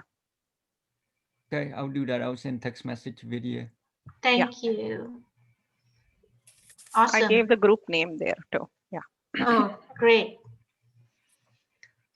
Vidya, are there anything from that book that you can share with us? I mean, will you do another presentation?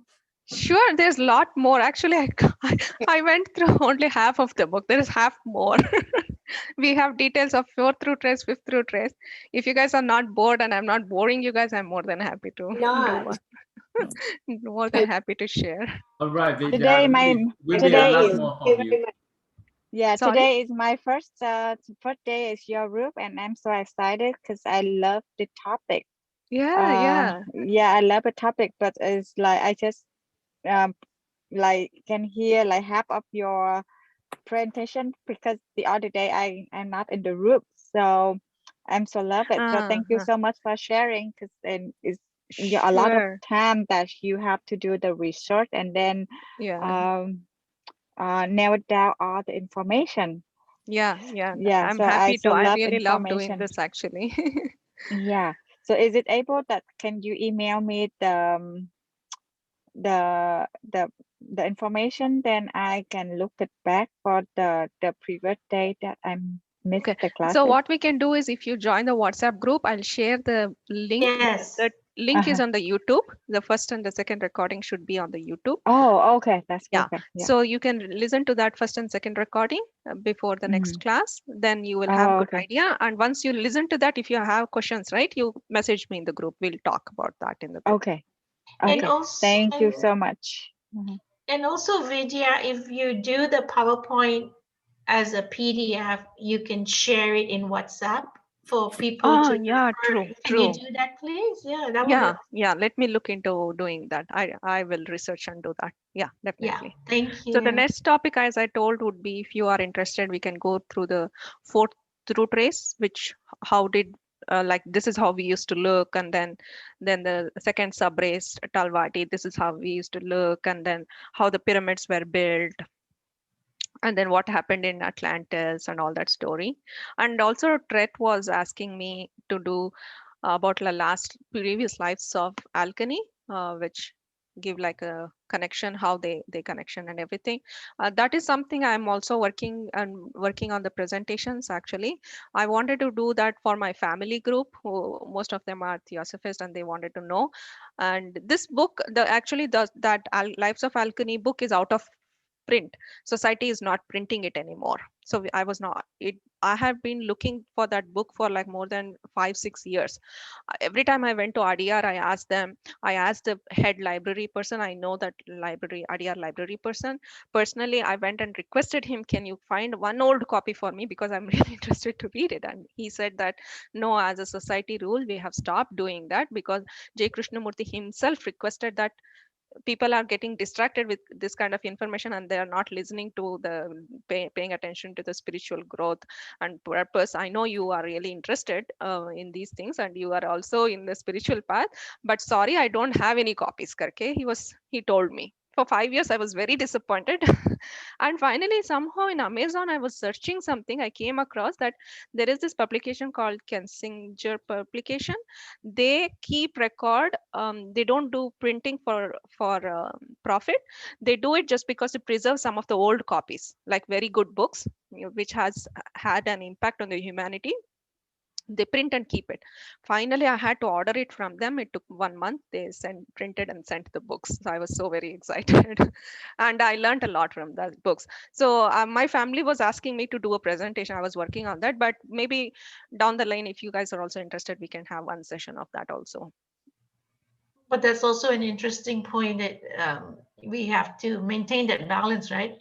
Not forget on our spiritual thing. But one thing I learned from there is how the karma works. People have a lot of questions about karma, and Leadbeater wrote that book for that whole purpose of understanding how in one life they do something bad, how it comes back in next lives for them to teach a lesson, and how the soul grows. Once we see that, then whatever we are going through, for me at least, it gave me an answer. Okay, there is a reason for this. I have to learn something from this, because that's why I'm going through this experience. I should not blame God, I should not blame anybody else. I have to blame my own self for creating these kind of situations where what I am in.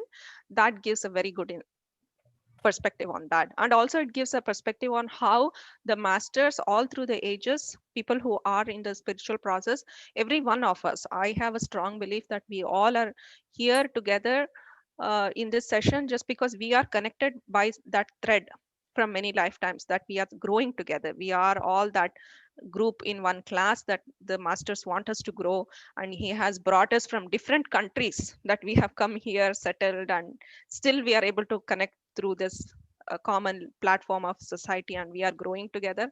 That itself for me is a big confidence that the masters are behind this. They are guiding us through every step, and they are sometimes putting words in our mouth to share with others what others want and want to hear, and what is relevant for others at that stage. So All right, everyone, I gotta go. Yeah. Yeah. Yes, Very much thank you for so much. See you everything. next time. Bye. Bye, Bye. everybody. bye bye. Bye.